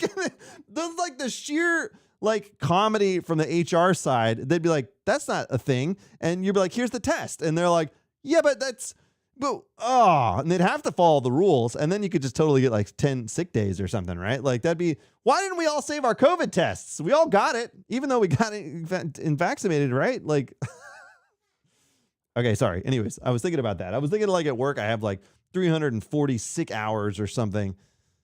If only we could use it, but we can't. I could film all day long. It'd be amazing. Some of my favorite videos I've done that style, says Joe from Trail Futures, where creators love it and it got 0 views. Yeah, it's hard. You know, it's a hard sell. And like some of the older videos, like I'm not saying they're great.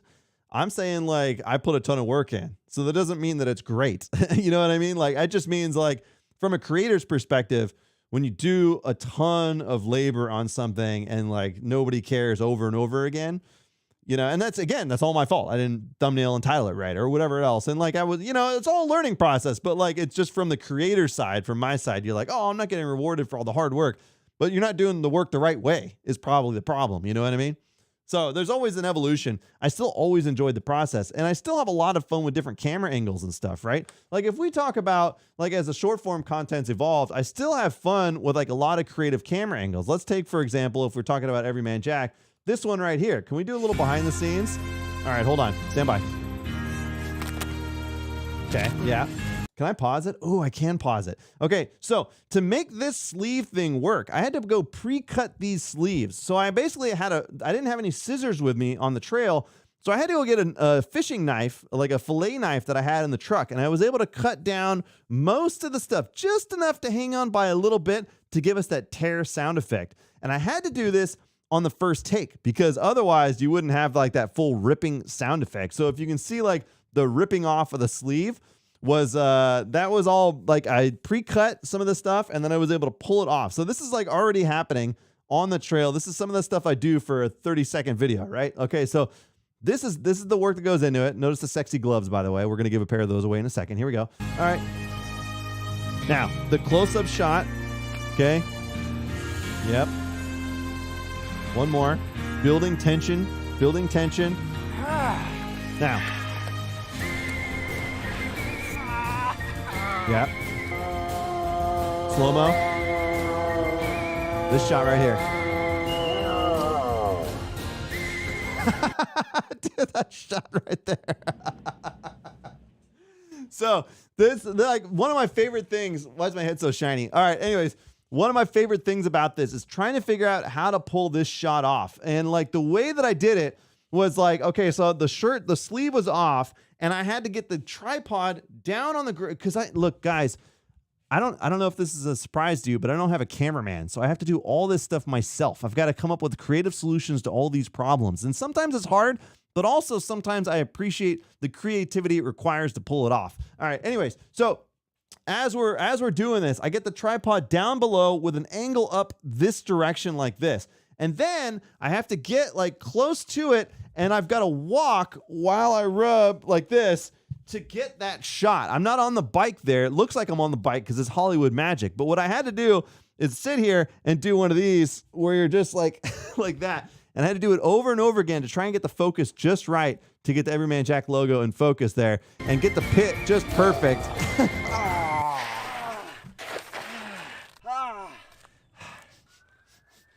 Sea salt? Yeah. Yep. So like those little things, all the time and effort. So what if I was to bring all this stuff back into one long story, hold on. If I was to bring all this back into one long story, the idea here is like I took that passion for like spending a lot of time on a thing and being creative with camera angles and the stuff that I had learned doing long form. And I eventually started applying that to the short form stuff, which is like unnecessary. And most short form content doesn't need to have it, but I still enjoy that process. So, and it's been much more manageable with my time schedule and all that stuff. So I'm really, again, stoked that everybody likes it and supports it and all that stuff. But I took that passion of like creating over elaborate angles and things like that. And I've been applying it to shorts, if you guys are noticing that. So like all those things have kind of come into play. Now, funny story behind this one too. Can I tell you a funny story behind this one? All right. So this is the Mother's Day one where basically the premise is you're going to go on a ride and you forgot that it was Mother's Day. And then you're like, well, okay, so I should just be back earlier than usual. And so like, let's watch it. You guys have seen this. What are you doing? Just getting ready to go on a ride, but it's Mother's Day, so I should be back a little earlier than usual. So in this video right here, now that when the fake wife character, I should have just called the wife character now, not the fake wife character. When the wife character throws the thing, like the pitcher. By the way, I had to spend a bunch of time in the kitchen trying to find something that she could throw that wouldn't actually hurt me. So I was looking through drawers and all this stuff. I originally wanted to be like a frying pan, but I was like, dude, if that thing comes flying at me, I'm going to get hurt. So I had to find something that wouldn't kill me. And so I finally found that thing. I was like, I guess that makes sense. She could be washing a pitcher or whatever. Anyways, so I found that thing. And in that shot where I get hit with it, that was actually my daughter. Now it was like 10 o'clock at night. When I was shooting this, we had tucked them into bed and she wasn't fully asleep. I was like, Fla, hey. And she's like, huh, my son was asleep already. I grabbed her. I said, hey, I need your help. So the only way that this could work is I had to have her sit on top of the dryer, like on like this to throw it straight at me. Now the hard part with this, and I don't have the outtakes queued up for this, but I'd love to do some deep dives into this stuff one day. The funny part is like every time she hit me with the pitcher, she would laugh. And I was like, you gotta like not laugh. Because if you hit me with this thing and you laugh, like I need that 2 seconds of silence right after I get hit to like really sell it. And so like, if you look at like the angle looks like it's perfect, but it's my daughter sitting on top of the dryer with this thing. I need to record this stuff and do behind the scenes. If I was ever to do a Patreon, that's kind of what I would want to do, is just do tons of behind the scenes, tons of like this, just showing you guys how I made this stuff. It's funny. Like to me, I crack up, but here you go. Watch it again. Ready to go on a ride, but it's Mother's Day, so I should be back a little earlier than usual. And like, I needed that second or two of me like reeling from the hit. And so like, there were so many takes where she either hit me in the head or she started laughing. So I got hit with that thing probably 15 to 20 times before we got the right take. But she was a trooper. We nailed it. And as soon as I saw the take, I was like, that's the one. That's exactly it. That's what I wanted. Oh, Speedster. He says, love your shorts, Calirado Kid. Met you in Downeyville last year. Cheers. Ooh, Speedster, you're starting to remind me that I need to start planning some Downeyville stuff. I need to start planning some Downeyville trips real soon. Okay, look, I promised you guys we're going to give away some Calirado Kid gloves. Here it is. We've already given away one pair. This is the next pair. So I'm going to come up with a new phrase so nobody tries to jump on top of this one and win them early. If you guys haven't seen, these are the Calirado Kid mountain bike excuses riding gloves from Trail Monos. We're going to give away another pair of these, and you'll have a mustache of your own, and you'll always have an excuse handy. The first person to type in it. Okay, I'm going to let you guys. So you got to be quick on the draw here, but I'm going to give you guys a random word that you got to type, okay? And you could win these gloves. The first person to type in marvelous mustache is going to win a pair of gloves right here. There it is. Okay, Calirado Kid, mountain bike excuses, riding gloves. You'll always have an excuse handy. If you're looking to purchase these, if you don't win them or whatever, you can go to Trail Monos. They have them on their page, or you can shoot me a DM. I'll point you in the right direction. But marvelous mustache is the name of the game today. And there it is. You know what's funny? Father's Day is coming up, and I haven't even thought of a Father's Day video, Proteoid, so I better get on that, shouldn't I? Like, I made a Mother's Day one. I better make one for me, too. I got to think about it, because I gotta figure that out. I've been thinking so much about this live stream that I haven't thought about stuff. All right, here we go. Let's see what we got. No way. Look at this kid. Look at this guy.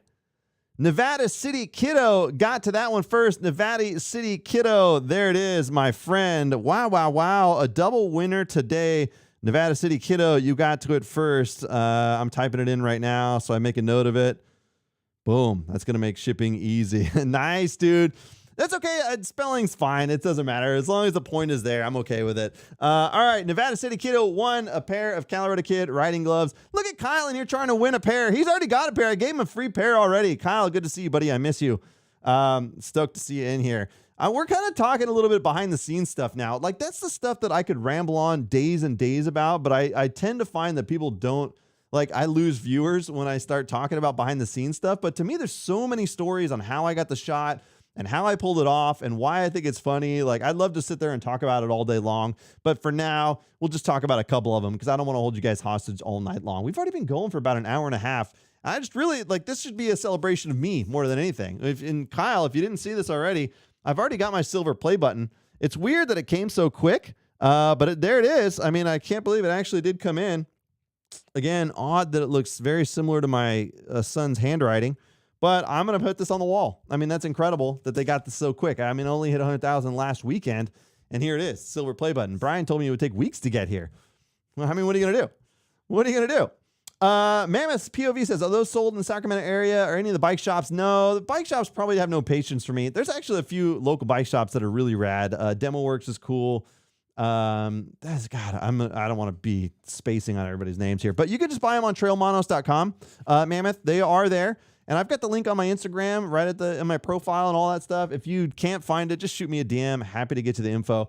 But they are for sale. And like I said, one of the few things that like can actually help support me. I don't ask for money. Like, there's no pressure for you guys to buy these gloves. I'm not meaning to like promote them heavily here. I'm just saying that Nevada City won some. But yeah, if you're looking to buy some, you're welcome to. Yes, the Downeyville video is one of my favorites to this day. I got to go back. Like, I almost thought about re-editing that one and reloading it as a new video to a certain extent, like cutting out the intro. I realized I screwed it up by sitting there talking too long.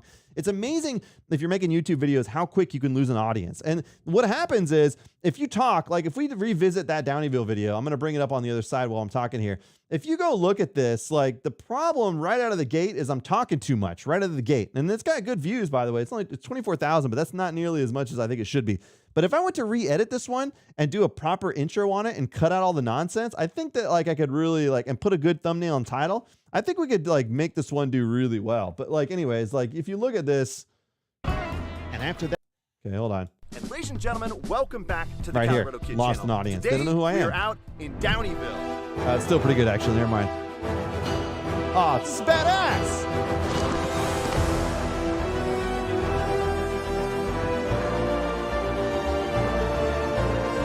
Here goes nothing.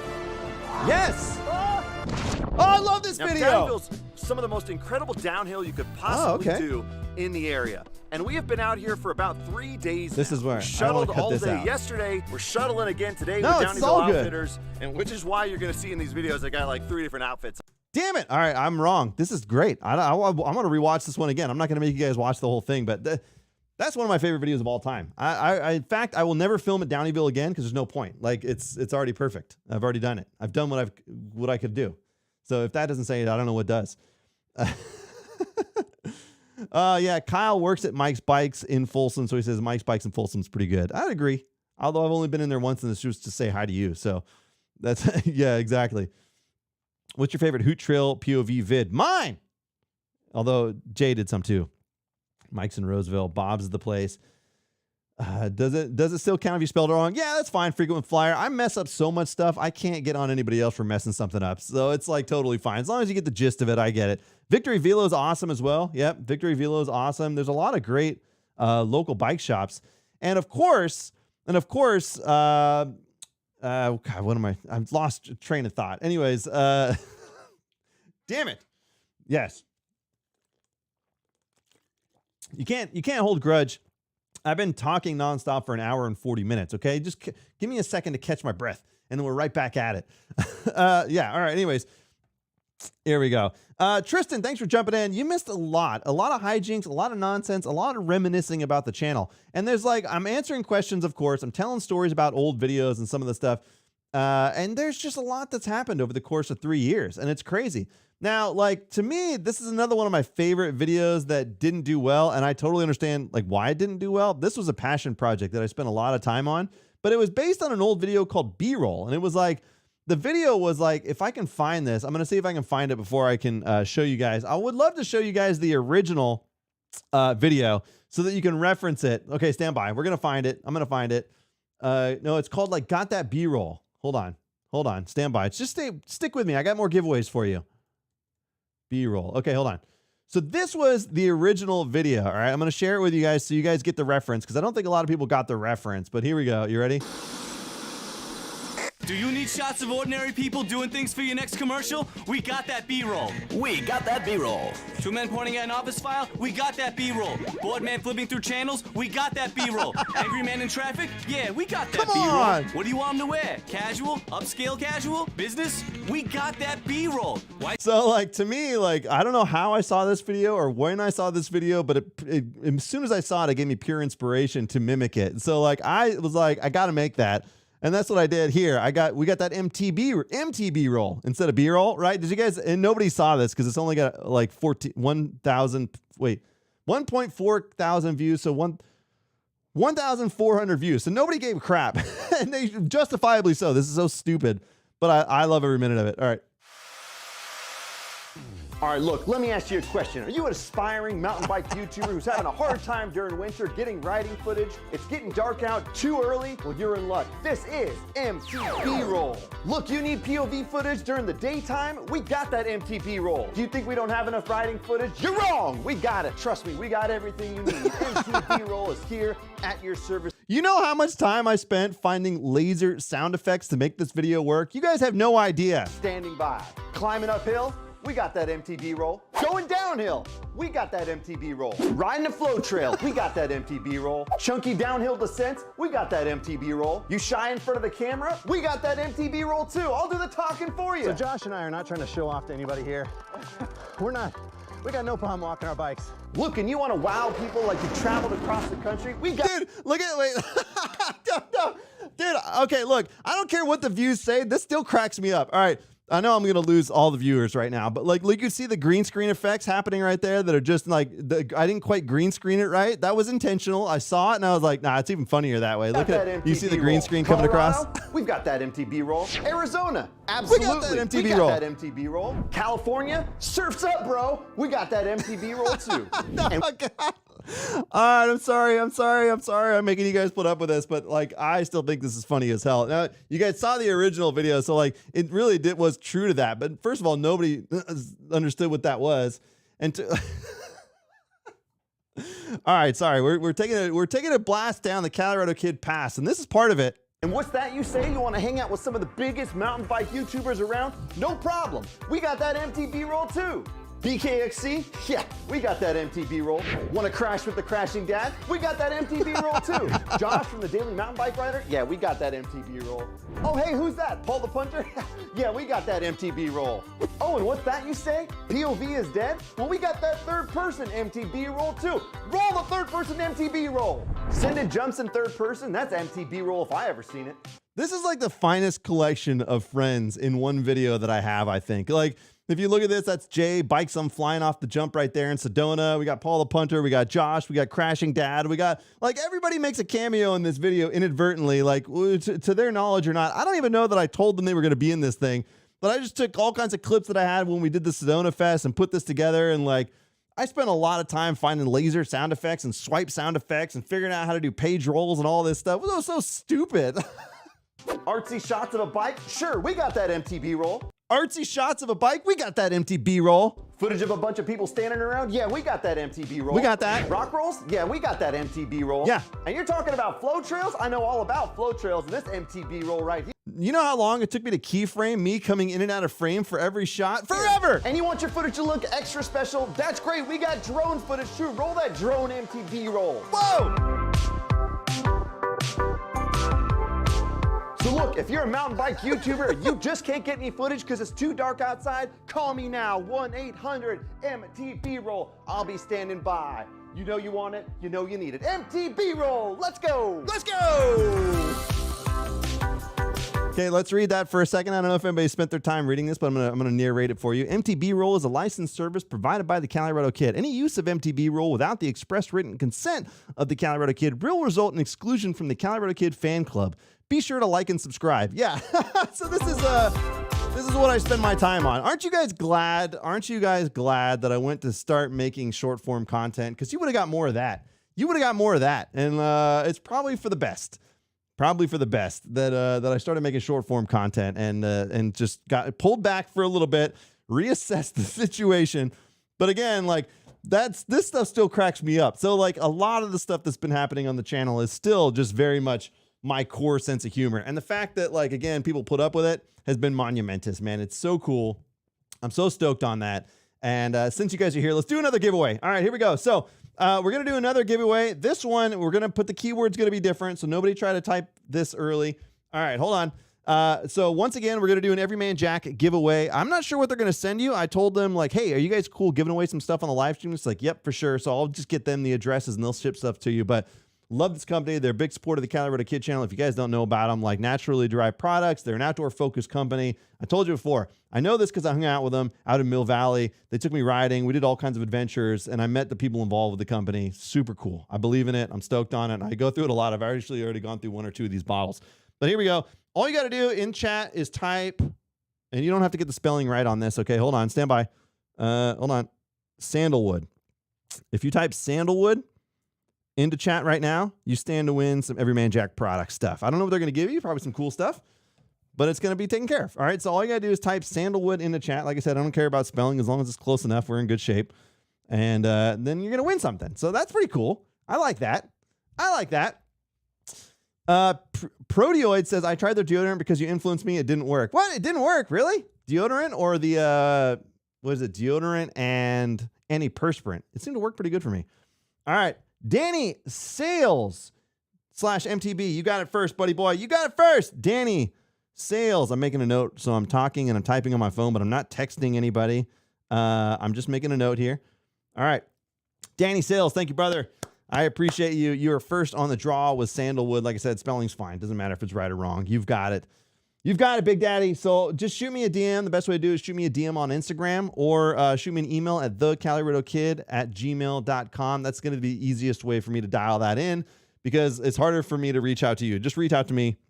We'll get you squared away and I'll get your info and I'll get that passed along to them. So we've got some good giveaways tonight. We're giving away stuff from Shammy Butter, giving away stuff from Everyman Jack, giving away a couple pairs of gloves. I like it. This is my kind of live stream.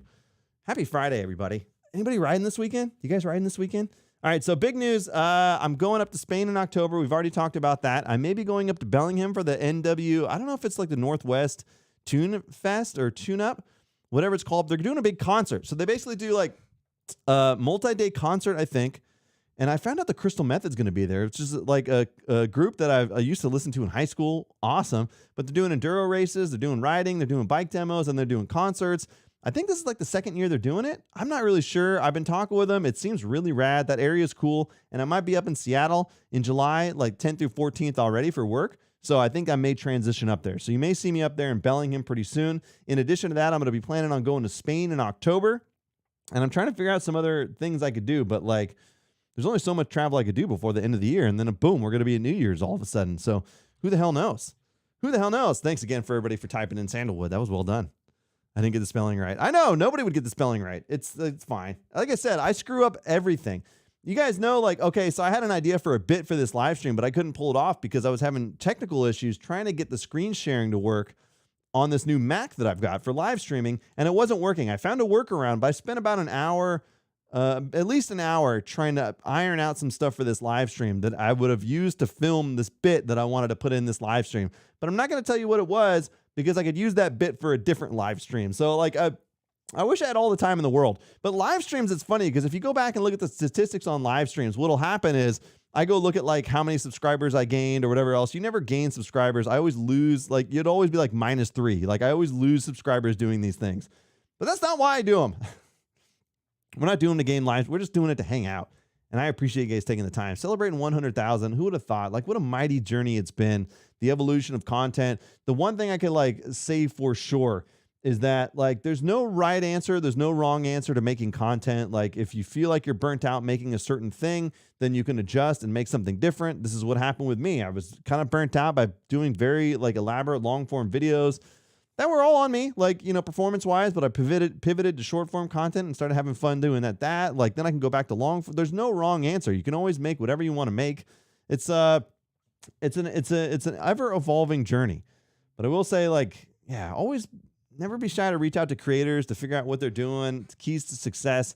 I thought about doing like I thought it'd be cool to do like a Calirado summer camp where like you go and ride during the day, or like you spend like a morning riding and then you like have lunch and do like a creator summit almost. And like I could, it doesn't have to necessarily be me, but like talking about the things I've learned over the course of the years, things like that, how to make good videos, how to edit. That'd be kind of fun, but I just don't know, like there probably isn't an audience for that. I thought that'd be fun though. Maybe it's just like a good joke would be to like do a Calirado summer camp, but it'd be for an adults, like not for kids. Like kids could go too, I suppose, but like I'm getting off a tangent. Sorry. Get me back on track, chat. Sorry. I thought that'd be fun. Father's Day present. Yes. Okay. So Cad says, I rode the South Lake Tahoe bike park the last 2 days. That place is cool. It's Baiju Bike Park, right, Cad? I think it's Baiju. That place is really fun. I went up there last time I was up there, and my kid was with me, and we had a blast out there. Like my son had a blast out there. That was super cool. Maria says, yep, hubby and I are riding for Father's Day, his special request. Yeah. So my wife was wondering what we were going to do for Father's Day. And I'm like, let's go kayaking. So we're probably going to go up to Sly Park. We're near Kyle's house, and we're just going to go get the kayaks in the lake and just spend the day on the lake and just swim and kayak and have a blast. Like, I just love being outdoors, man. So that's a good excuse to do that. And then Monday, I'm going to be riding with Seabass. I got on a phone call with him today. I was talking to him about a few things. And so him and I are going to ride Monday. So I've got an idea for a good video. So him and I are finally going to do an official collaborative video. And then we're just going to ride. So that's going to happen on Monday. So you guys can plan on having that sometime soon. Crashing Dad is in here. Good to see you, buddy. We were telling Crashing Dad stories earlier. I like it. It's one of my favorite. I'm going to start a petition that says the Crashing Dad needs to start making more videos. And I'm going to start a petition, and I'm going to get 100,000 people to sign it, Shane. And if you don't adhere to it, you're going to have to do some things to your facial hair. Because it's a doing too. Oh, good. All right. All right, I'm catching up. China Peak, Baiju. Is it Bayou? Is it really? No. There's a J in it. That's Baiju, as far as I'm concerned. I mean, I'm the key of mispronunciation. There was that company who made the really awesome jersey, and I pronounced it Manua or something. They're like, no, Kyle corrected me. Their pronunciation was in their... the pronunciation for it was in their description, and it was also in his bio. I just screw everything up. It reminds me of the story. All right, we're doing story time. It reminds me of the time that, like, so for example, this bell helmet, which I don't know why I have it back here for decoration. Where is it? Okay, back there, that red one, that full face helmet. Like, I was getting, at that point, I started getting some major traction on social media, and I was a little upset that's like the helmet company. Like, why is this doing weird stuff? All right. I was a little upset that the helmet company wasn't like spreading the love and at least liking or sharing or something like that. Anyways, at one point I got in conversations with Jiro, and they were really rad, really supportive. And they reached out and wanted to send me some stuff, and we worked together on some content, and they were super cool about it. And so I was like, dude, I was so stoked on it. I got all my stuff in. I did a live stream. I was like, I think this live stream's called Jiro Dreams of Calirado. This is a little nod to Jiro Dreams of Sushi from Netflix. Okay, it's a play on words. Anyways, so I got all the gear, and I'm in here just like Jiro's the best. You know, they're stoked on what I'm doing. They're sending me gear. They're on board. Not like Bell. Bell sucks. They screwed everything up. They never shared any of my content. They were awful. And then like somebody in chat goes, I'm pretty sure it was Steve from the Spokesman channel. He goes, you realize they're owned by the same company, right? By the way, when I said that, the rep Jasper was in chat. I couldn't believe it. So it was a good start to the relationship. But like that's what this is all founded on, is me screwing stuff up. So hopefully companies put up with it. And if they don't, forget it. It's just founded on a screw up. The whole thing is founded on screwing stuff up. But that's life, isn't it? Like, you just screw stuff up, and then you figure out like what you screwed up, and you don't screw it up again, and you move on to the next thing you're going to screw up. And that's really the best way I could describe how life works. If we were to give like life lessons from the Calirado Kid, that's it. And I embrace the screw ups. Like, I've had videos where I say that that's the wrong part. I'm like, oh, this is a head tube versus a top tube or whatever else. And people will correct me for the end of time because that video is on the internet. And that's how I learn. I screwed it up, and that's fine. Paul the punter actually called me up immediately, and he's like, hold on. Hello, Joe. Joe, you realize it's not a head tube. It's a bottom tube. I don't remember what he said. Anyways, like the bottom line is he told me, I was like, that's all right. People are going to comment. It'll be more engagement, whatever. So I screwed it all up from the start and you guys still put up with it. And I appreciate it. Why do you think I got this silver plaque? All right. It's not from being perfect. Nobody's perfect. Just screw it up and fix it along the way. It's fine. It's fine. Foundation of screws. Yeah, that sounds about right. That sounds about right. Oh my God. Anyways, I'm not going to hold you guys too much longer. I wanted to jump in and celebrate 100,000. I thought it was a pretty rad achievement and it was a good chance to come hang out, do some giveaways. If you guys won something, again, make sure you shoot me a DM on Instagram. It's probably the easiest way because I can chat there. But if not, just shoot me an email at thecaliradokid@gmail.com and then I'll get your shipping info and we'll get that all squared away. It's really official. But again, oh God. Oh no. This is what happens when you drop giveaways on top of stuff. Look, big thanks to Shammy Butter, to Everyman Jack. Within a minute, I was like, hey, very last minute notice. I was like, hey, you guys you okay with doing giveaways? And they're like 100%. So like, I love that. And I love that I can pass that along to you guys and whatever. And we got a couple winners on the gloves. So we gave away a couple pairs of Calirado gloves. If you haven't picked them up, you want to buy them, you can. It's trailmanos.com, trailmanos, or I've got a link in my IG, or just shoot me a DM. Again, the thing is, like, before we close it up, I do want to talk about like platform stuff that I think is interesting. And if you guys have any questions, you can get them in now before we close up shop, because it's been 2 hours already. It's been flying by. Platforms. So I love YouTube. It is the most rewarding platform for creators. You know, I could do elaborate live streams here. We can hang out. We can chat.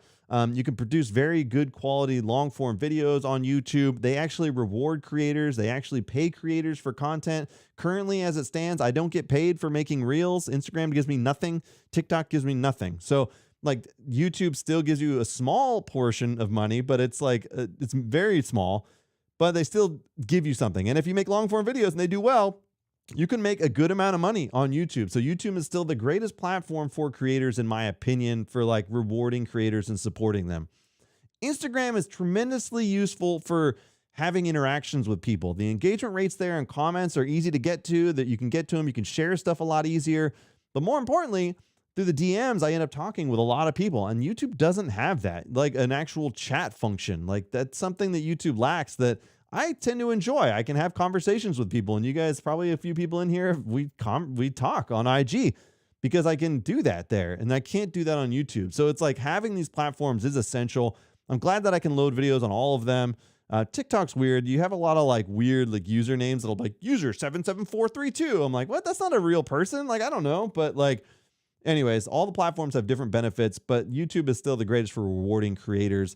Instagram for me is still like the best way to have real-time interactions, other than like straight up doing a live stream right now and we can just talk, right? That's fun, but that's still like somewhat impersonable. Like we talk and I read chats and we can have this stuff, but like, yeah, having actual conversations on IG is helpful. So like I say, when we're talking about DMing, like you can shoot me a message there. It's easier because you can actually just talk versus like even an email is kind of like you wait for a reply, right? Like, I don't know. It just seems different to me. Am I a boomer? Does that make me a boomer? Or is that, wait, no, because I don't like email. So that makes me something else. Because boomers would like emails rather than chats, right? Or is that, okay, I could be wrong. I think it's pronounced Bijou. See, nobody knows. Kyle acts like he knows. For the longest time, by the way, the Tahoe Mountain Bike Fest is coming up next weekend. I might try and make it up there on Sunday. That sounds pretty fun. But for the longest time, I called the trail up there, I called it Corral. Or no, I called it Coral. Like the ocean coral. And everybody's like, you realize there's no ocean here. It's called Corral. And I still say coral all the time. So again, this whole thing is founded on a screw up. And that was the first ride I ever did. So like, it's a screwed up foundation built on screws of ups. There's a lot of ups and downs to the kid. You get what I'm trying to say. Look, I know. Yeah, YouTube definitely needs a DM function. Agree. Hey, have you ridden Blue Pipe Trail at Granite lately? Yeah, I was out there Wednesday. I went and rode Wednesday, did some laps out there. Blue Pipe's weird. It's just a washed away trail at this point. It's like, whatever. But I go back to ride all the rock roll stuff. I love riding rock rolls. I run into people back there all the time now. All the time. When's your next video on the 5 Mile House coming out? The 5 Mile House? What is that? Wait, you might have to specify. 5 Mile House. I don't know. I do have a couple videos shot and in the bank. So I've got one that I'm working on right now that's a tribute to Dangerous Dave. And I was up in Nevada City shooting it, and like it was overcast and everything is green up there. It is gorgeous from like a cinematography perspective. It just looks so good. I'm pretty stoked on that. All right, look, I'm getting distracted. Yeah, any other questions, guys, for me tonight before we call it a night? It has been 2 hours. It is a celebratory night. I'm really happy that you guys stuck in with me for this Friday night just to hang out, did some giveaways, talked about some classic Calirado stories. I'm sure there's probably more that I could just ramble on till the end of time. But I I do have to get inside at some point. Will you ever come to Texas to ride Spider Mountain? I would love to. I just got to make it work. There's only so much travel I could do because of the family. Not because of the family, but because like I can't just abandon them every weekend. Otherwise, I would love to.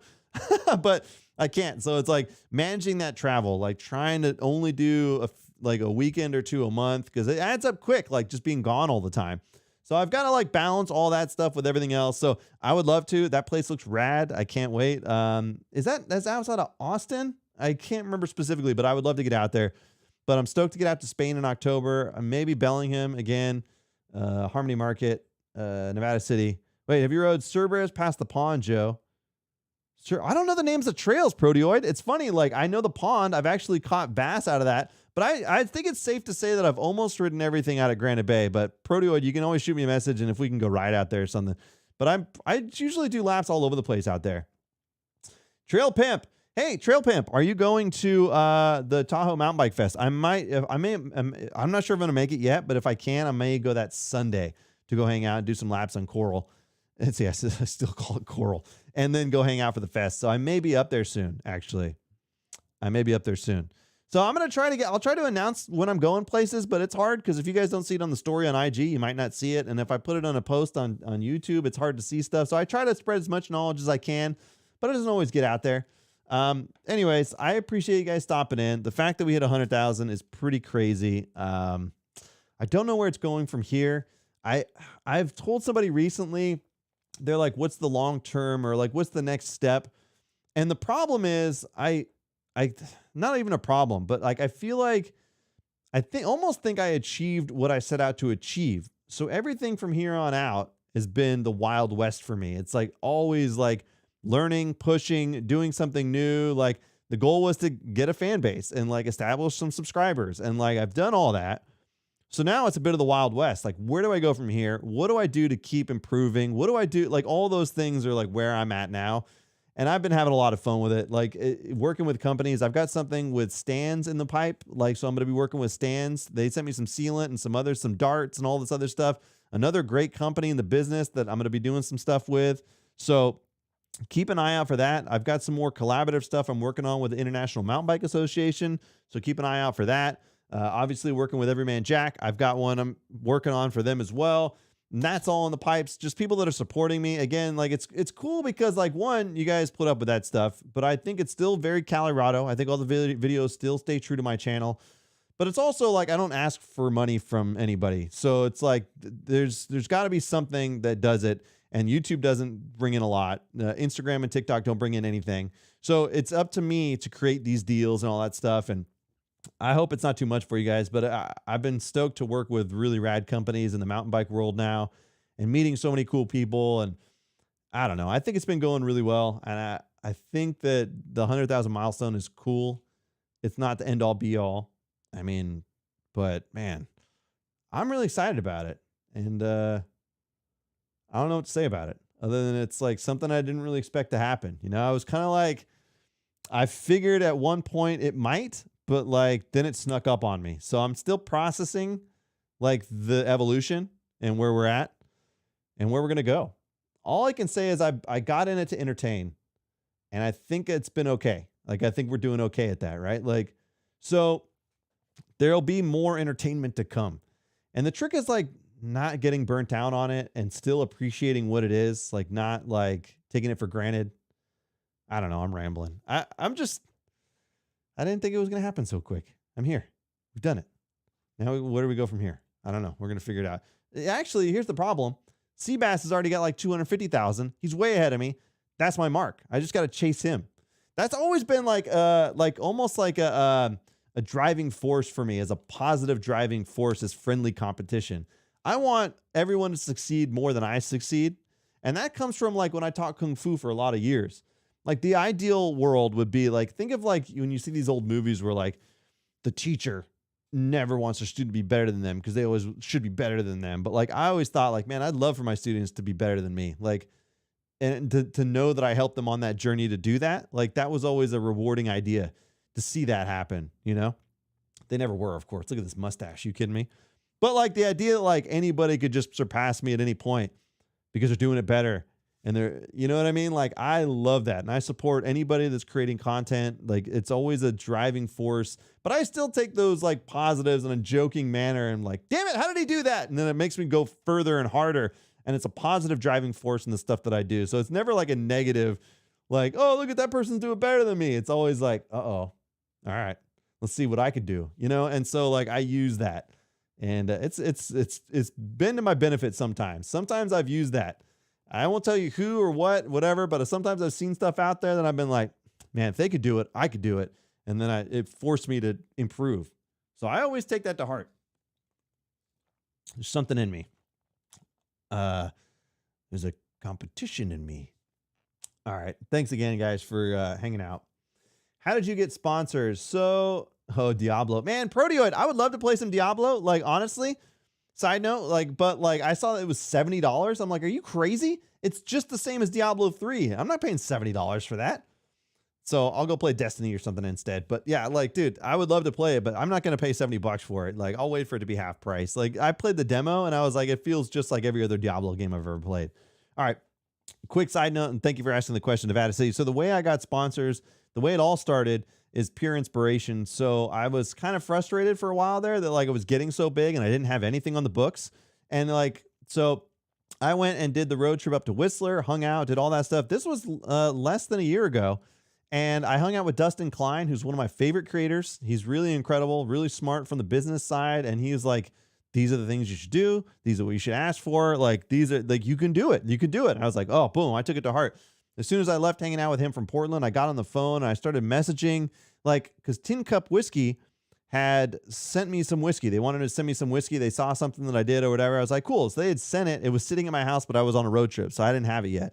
So I messaged him. I was like, hey, like, just a side note, like, if you guys have any marketing budget, like, I've got a cool idea for a video. Like, and they're like, yeah, okay, cool. I was like, oh, and it was like, all right, here you go. So I lowball, like, I didn't know what to charge. So I charged them very little. I think it was like $750 for one reel, and then I did 2 of them, so it was like $1,500, and it was like, okay, that's a great start. And it was all just the idea of like pitching this idea, and it was not as hard as you would think. Like, and so one thing that I'm good at is coming up with ideas. So then I started reaching out to some other people. Like, I reached out to Shammy Butter, and I was like, hey, I got a funny idea for a video. They're like, yeah. I was like, oh, okay. And so like you realize there's this massive creator marketplace that like, and the more that I've done things, the more that I have realized that, not these companies specifically, but I looked at other like businesses around, and I look at some of the content they produce, and I've seen like there's companies that have like hundreds of thousands of followers, and they have less views and engagement on posts than I do, because like, I don't know, I've got a creative idea for stuff. Anyways, like, so I was like, they could use some help. And so now I can, that was just that simple. It was like, I had this funny idea. If you got marketing budget, let me know. And like a lot of the times it was a yes. So that's been advantageous for me. I think what I'd like to do is develop like long-term sponsors with certain brands that I use all the time and stuff. And so, yeah, anyways, that's kind of like a long story short. It was that simple. It was basically just being like, hey, I have an idea, like and it was like no pressure, but if you're interested, like, let me know. And it's been a lot of yeses. So that's been really cool. And so that's still on me. Like I said, I'm doing the legwork. I've got to reach out. I've got to concept it. I've got to shoot it. I've got to script it. I've got to do all this stuff. There's a lot involved with it. So I don't like, there's still a lot involved, and I still got to make regular videos in addition to sponsored videos and everything like that. But like, it was just that simple. And like, you know, the talent's been proven. I'm very confident in saying the stuff that I make is good. You know, it's debatable. That's your personal taste, right? But like, I know that the work I put in, like when I look at stuff, like I'm proud of what I made. So all the videos that I made, whether they're sponsored posts or whether they're, you know, just normal random stuff, like whatever. But it started that simple. And I didn't realize it was that simple But it's been good. It's been good. So that's it. Your TikToks are the funniest MD videos I've ever seen. Always looking forward to new vids. Owens, appreciate you, man. I appreciate it. Yes. Yes. Anthony, thanks for jumping in. It's open mic night. It's the stash. Yes. Yeah, $70 nowadays for big games. That's crazy. I'm not paying $70 for a game. Are you crazy? Do a skit on Brit having the rear brake on the left. Oh, man, I got so much stuff on that video when, like, we did the one with Dustin Klein, which hit like 5 million on TikTok, by the way. And it hit over 1 million something on YouTube when I did that, when I finally put it up there on YouTube. It's like 1.5 million or something right now. But yeah, there were so many people commenting like, wait, the Americans have the rear brake on the right? Like, I didn't realize that. Justin Drake, yeah, you do the editing. I do everything, Justin. I do everything. So it's like there's no help. Like, I concept it, I film it, I script it, I do everything involved with every video that I make is like 100% me. Unless it's a collaborative post where we're like bouncing ideas back and forth, like the one I did with Dustin Klein and Outside Brendan and stuff. That's different. But everything is just handled. I edit everything back here on this. Wait, why can't I put this rig back here? And it's all in house. So it's like there's no help. Whenever I have to do camera angles, it's so much harder, because if I had somebody to just get, hey, like, get this angle for me, then it would be easy. But no, I've got to come up with creative solutions to get the camera the right way. Like, if you look at, let me see if I can find some recent shorts that you can look at and see like creative camera angles. Stand by. We're gonna, like, okay, this is the one. Let's jump right back in. Sorry, I said we were gonna end it, but we're gonna be here all night long now. It's your fault. Okay, here we go. This is at 1.4 million views on YouTube.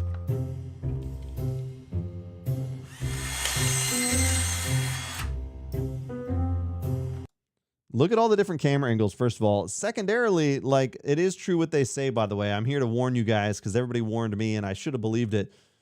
Cutting your carbon bars without a mask is a bad idea. Like, I was coughing for about 24 hours after filming this video because look how close my face is when I cut these things. But I wanted that, like, face reaction shots. Like, oh, man. But look at all the different camera angles here. Watch.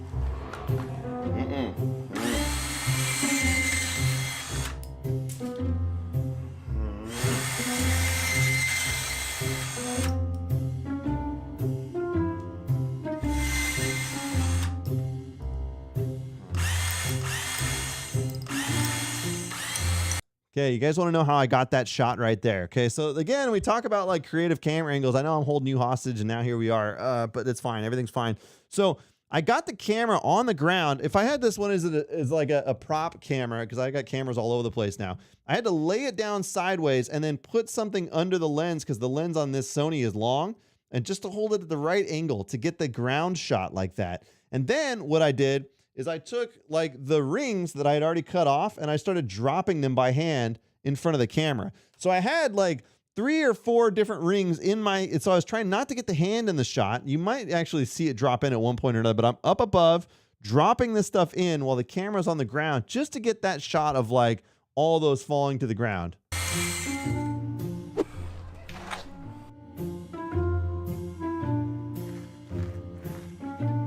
Close enough.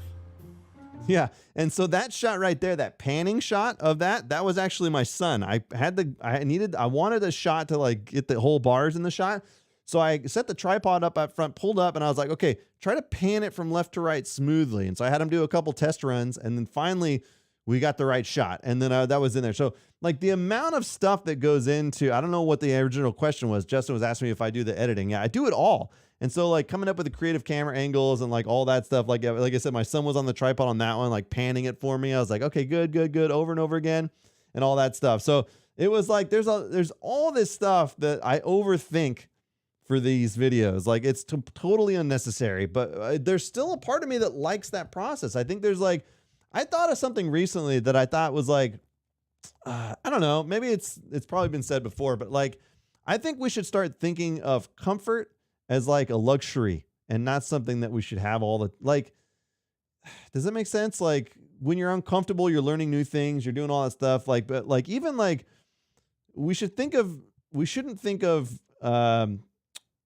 comfort as like a standard thing. It should be a luxury, like something we get every now and then, but not, our whole life shouldn't be comfort. Right. And so like, sometimes it's hard to get all these angles and like all those things. Or if you're like, I don't know. Sorry. Let's just get back on track. Sorry. You get the point what I'm trying to say. All right. Anyways, I'll get back on track. What camera do you have? Sony. I've got Sony, Owen. I've got Sony everything now. So Sony A7S III is my main camera that I'm using right up here. And you can see just how sexy this camera is. And then I've got a new one that I got. This is just kind of a run and gun, or I use this for my live streams when I need a third camera. This is the ZV-E10. And I can set this one up as a third camera. And then I've got an A6500 as well, or something like that. So I've got a bunch of cameras now. Again, just completely in the hole on this whole project. We're just spending tons of money, aren't we?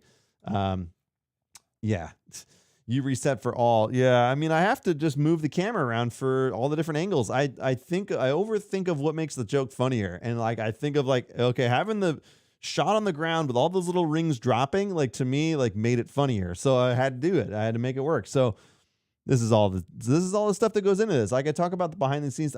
Again, if I ever did a Patreon, which one day maybe I will, I'd love to just like do a breakdown of every video and just show the behind the scenes, like show how I made it, describe it, like tell the stories behind it, what was the idea behind it, all that. Like that would be cool to me. But that'd be like for the hardcore. Like most people don't want to sit around and listen to me talk about that stuff. So I know. I love the Milwaukee bandsaw. So handy. Yeah, it's super good. Super good. Yeah, Justin, no problem, man. I'm always down to talk shop, like, but most people don't want me to sit around and talk about camera angles and stuff all the time, because like not everybody's a creator. Some people just like the videos and want to hang out. Some people just like to ride. So I don't want to bore people with content stuff, but I personally could talk about it all day long because it's something that I live and breathe now, you know, and I'm passionate about it. So that's what it is. What medicine do you put in your scratches? I just put water on it. You just got to wash them clean, and that's about it. You know, most of the time they'll heal up. Although Neosporin's pretty good, Jacob. Neosporin's pretty good. My friend has a ZV-E10. It's great. Yeah, it's a phenomenal camera, Owen. I found out recently that camera has a product mode on it, and you can actually, like, if you were to highlight products and stuff, it will not autofocus on your face and only on the product. This A7S III, which is way more expensive, does not do that. Here's a case in point. All right. Here's the case in point. Hold on. So here's a product. If I had product mode on, okay, if I put this way up here, notice how it's still focused on my face. If I had product mode, it would go to the chamois butter, right? The only way I can get it to focus on it is if I get my face out of the shot. This camera's smart enough to do that. It's really good. But as soon as you put the face back in, the ZV-E10 has a setting where you could do product featuring. So you can actually just like, it'll focus on the object and not your face. There's a fun fact. These are the things I know. These are the things I know. All right. What is your editing software? So I usually edit on Premiere, Adobe Premiere. That is the majority of my editing. I do it on this computer back here. And that gives me finer control. You guys can see like sometimes all the text I put on screen and all the transitions and all that stuff. That's like, I have a lot more finer control. And if you saw my edits for these stupid short form videos, some of them are very elaborate. Like, and it's just like, again, it's all in my head. I should just go back to, I need to mix in more like basic stuff. But sometimes I just really, I think it's funny. And I just want to see what it's going to be, you know? So I definitely push it too far sometimes. I'm always concerned that I'm going to burn myself out, like making all these videos too elaborate. Like I've gone too far, you know, but then you get one that just hits like crazy. And like, I'm pretty sure if I looked at, let me see if I can bring up the screen. Oh, geez. This Mac. I'm still getting used to this Mac, so bear with me. I'm pretty sure if you look at, can I go to the top here? Oh my God. Come on, Mac. Here we go. We got it. I'm just still getting used to this, guys. Still getting used to it. No, I'm going the wrong direction. All right. If you look at like the latest Strava one I did, it's at 280,000 views already, and I just put that up. So that's pretty, so, you know, you spend a lot of time on these. This is a 250,000 views, but you're like, man, sometimes they hit, and you're like, all right, it was worth it. It was worth all the extra work. Again, I'm really surprised that the mountain bike gloves video did so well. 183,000 views. I was like, man, I expected nobody to watch it because really it's like an elaborate ad. But like, I'm so stoked on it. You doing good back there? Oh, yeah, I'm fine. See, I told you 35 miles on the bike would be easy. Yeah, no problem. Look at this guy. He's not even tired. I'm over here about to pass out from exhaustion, and he's looking cooler than ever. Look, the most important thing is I can't let him know that I'm tired. If he finds out I'm out of shape, he's never going to invite me on a ride again. You know what I need is the perfect excuse to get out of this ride. Oh, man, he's so cool. Wait a minute. I think I got it.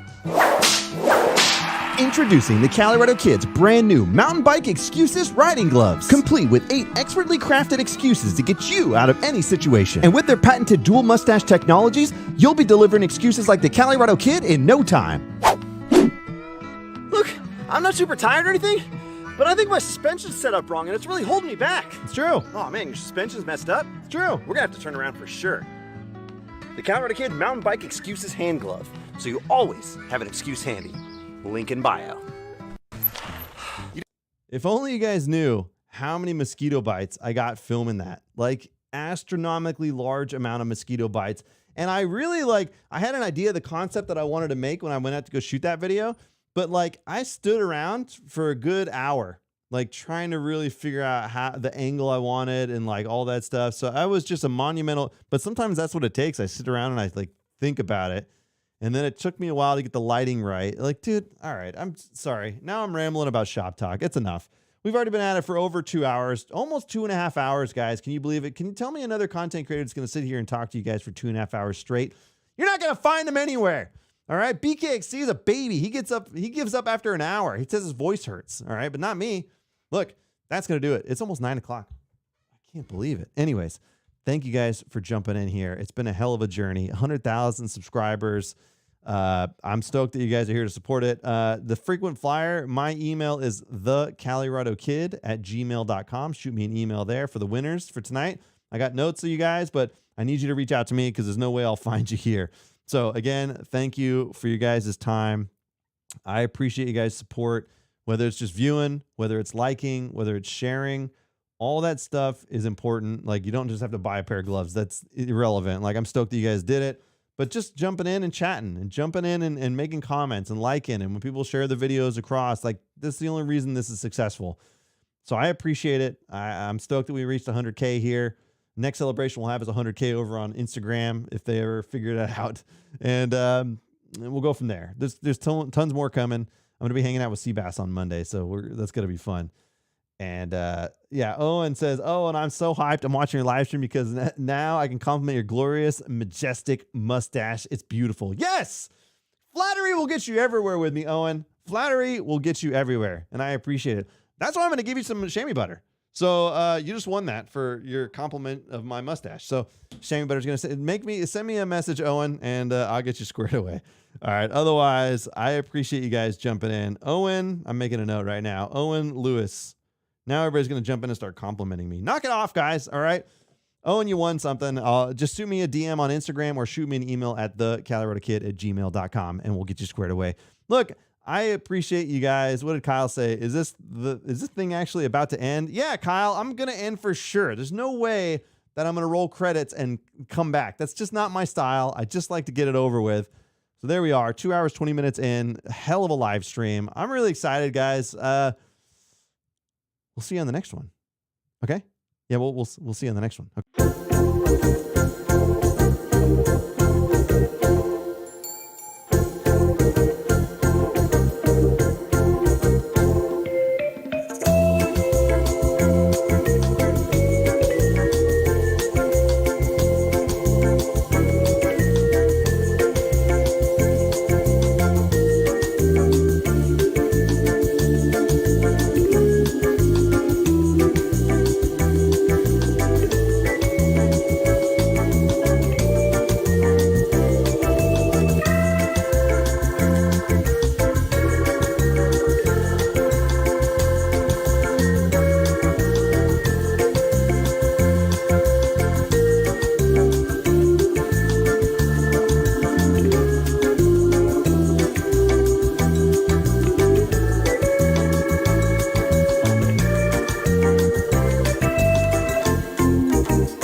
Okay, look, I promised you I was going to stay away, but I'm back. All right, hold on. First of all, I'm a little disappointed because the lighting in the studio changed. Like, normally what I do, hold on, let me find the controller. Hold on, stand by.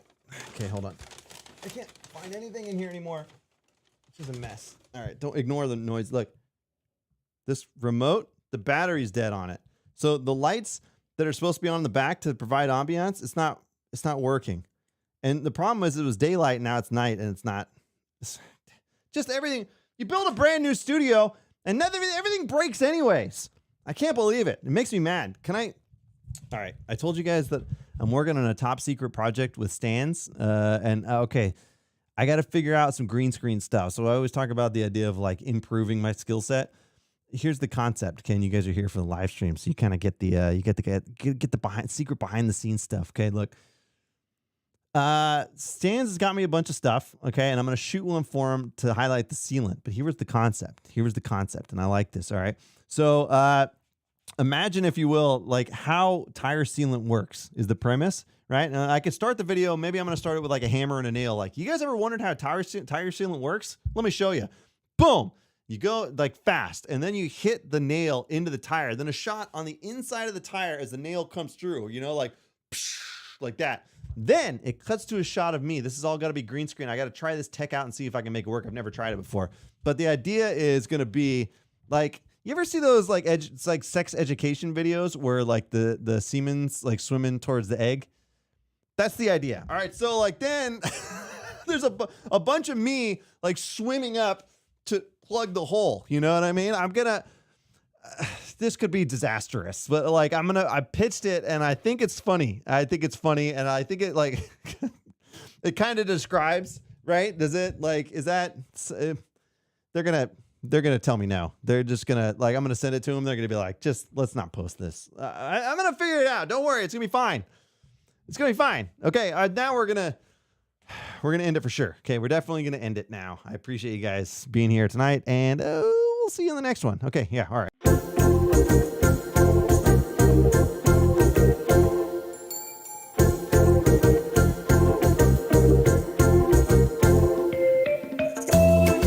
Side note, I'm pretty sure my son has been watching Pokemon YouTube videos for the past 2.5 hours. If he was as passionate about my channel as he was about Pokemon videos, I'd be at 200,000 subscribers by now. But no, he's not telling his friends in school to subscribe. He's not doing that. He's talking about Pokemon instead of me. Okay, we're done. That's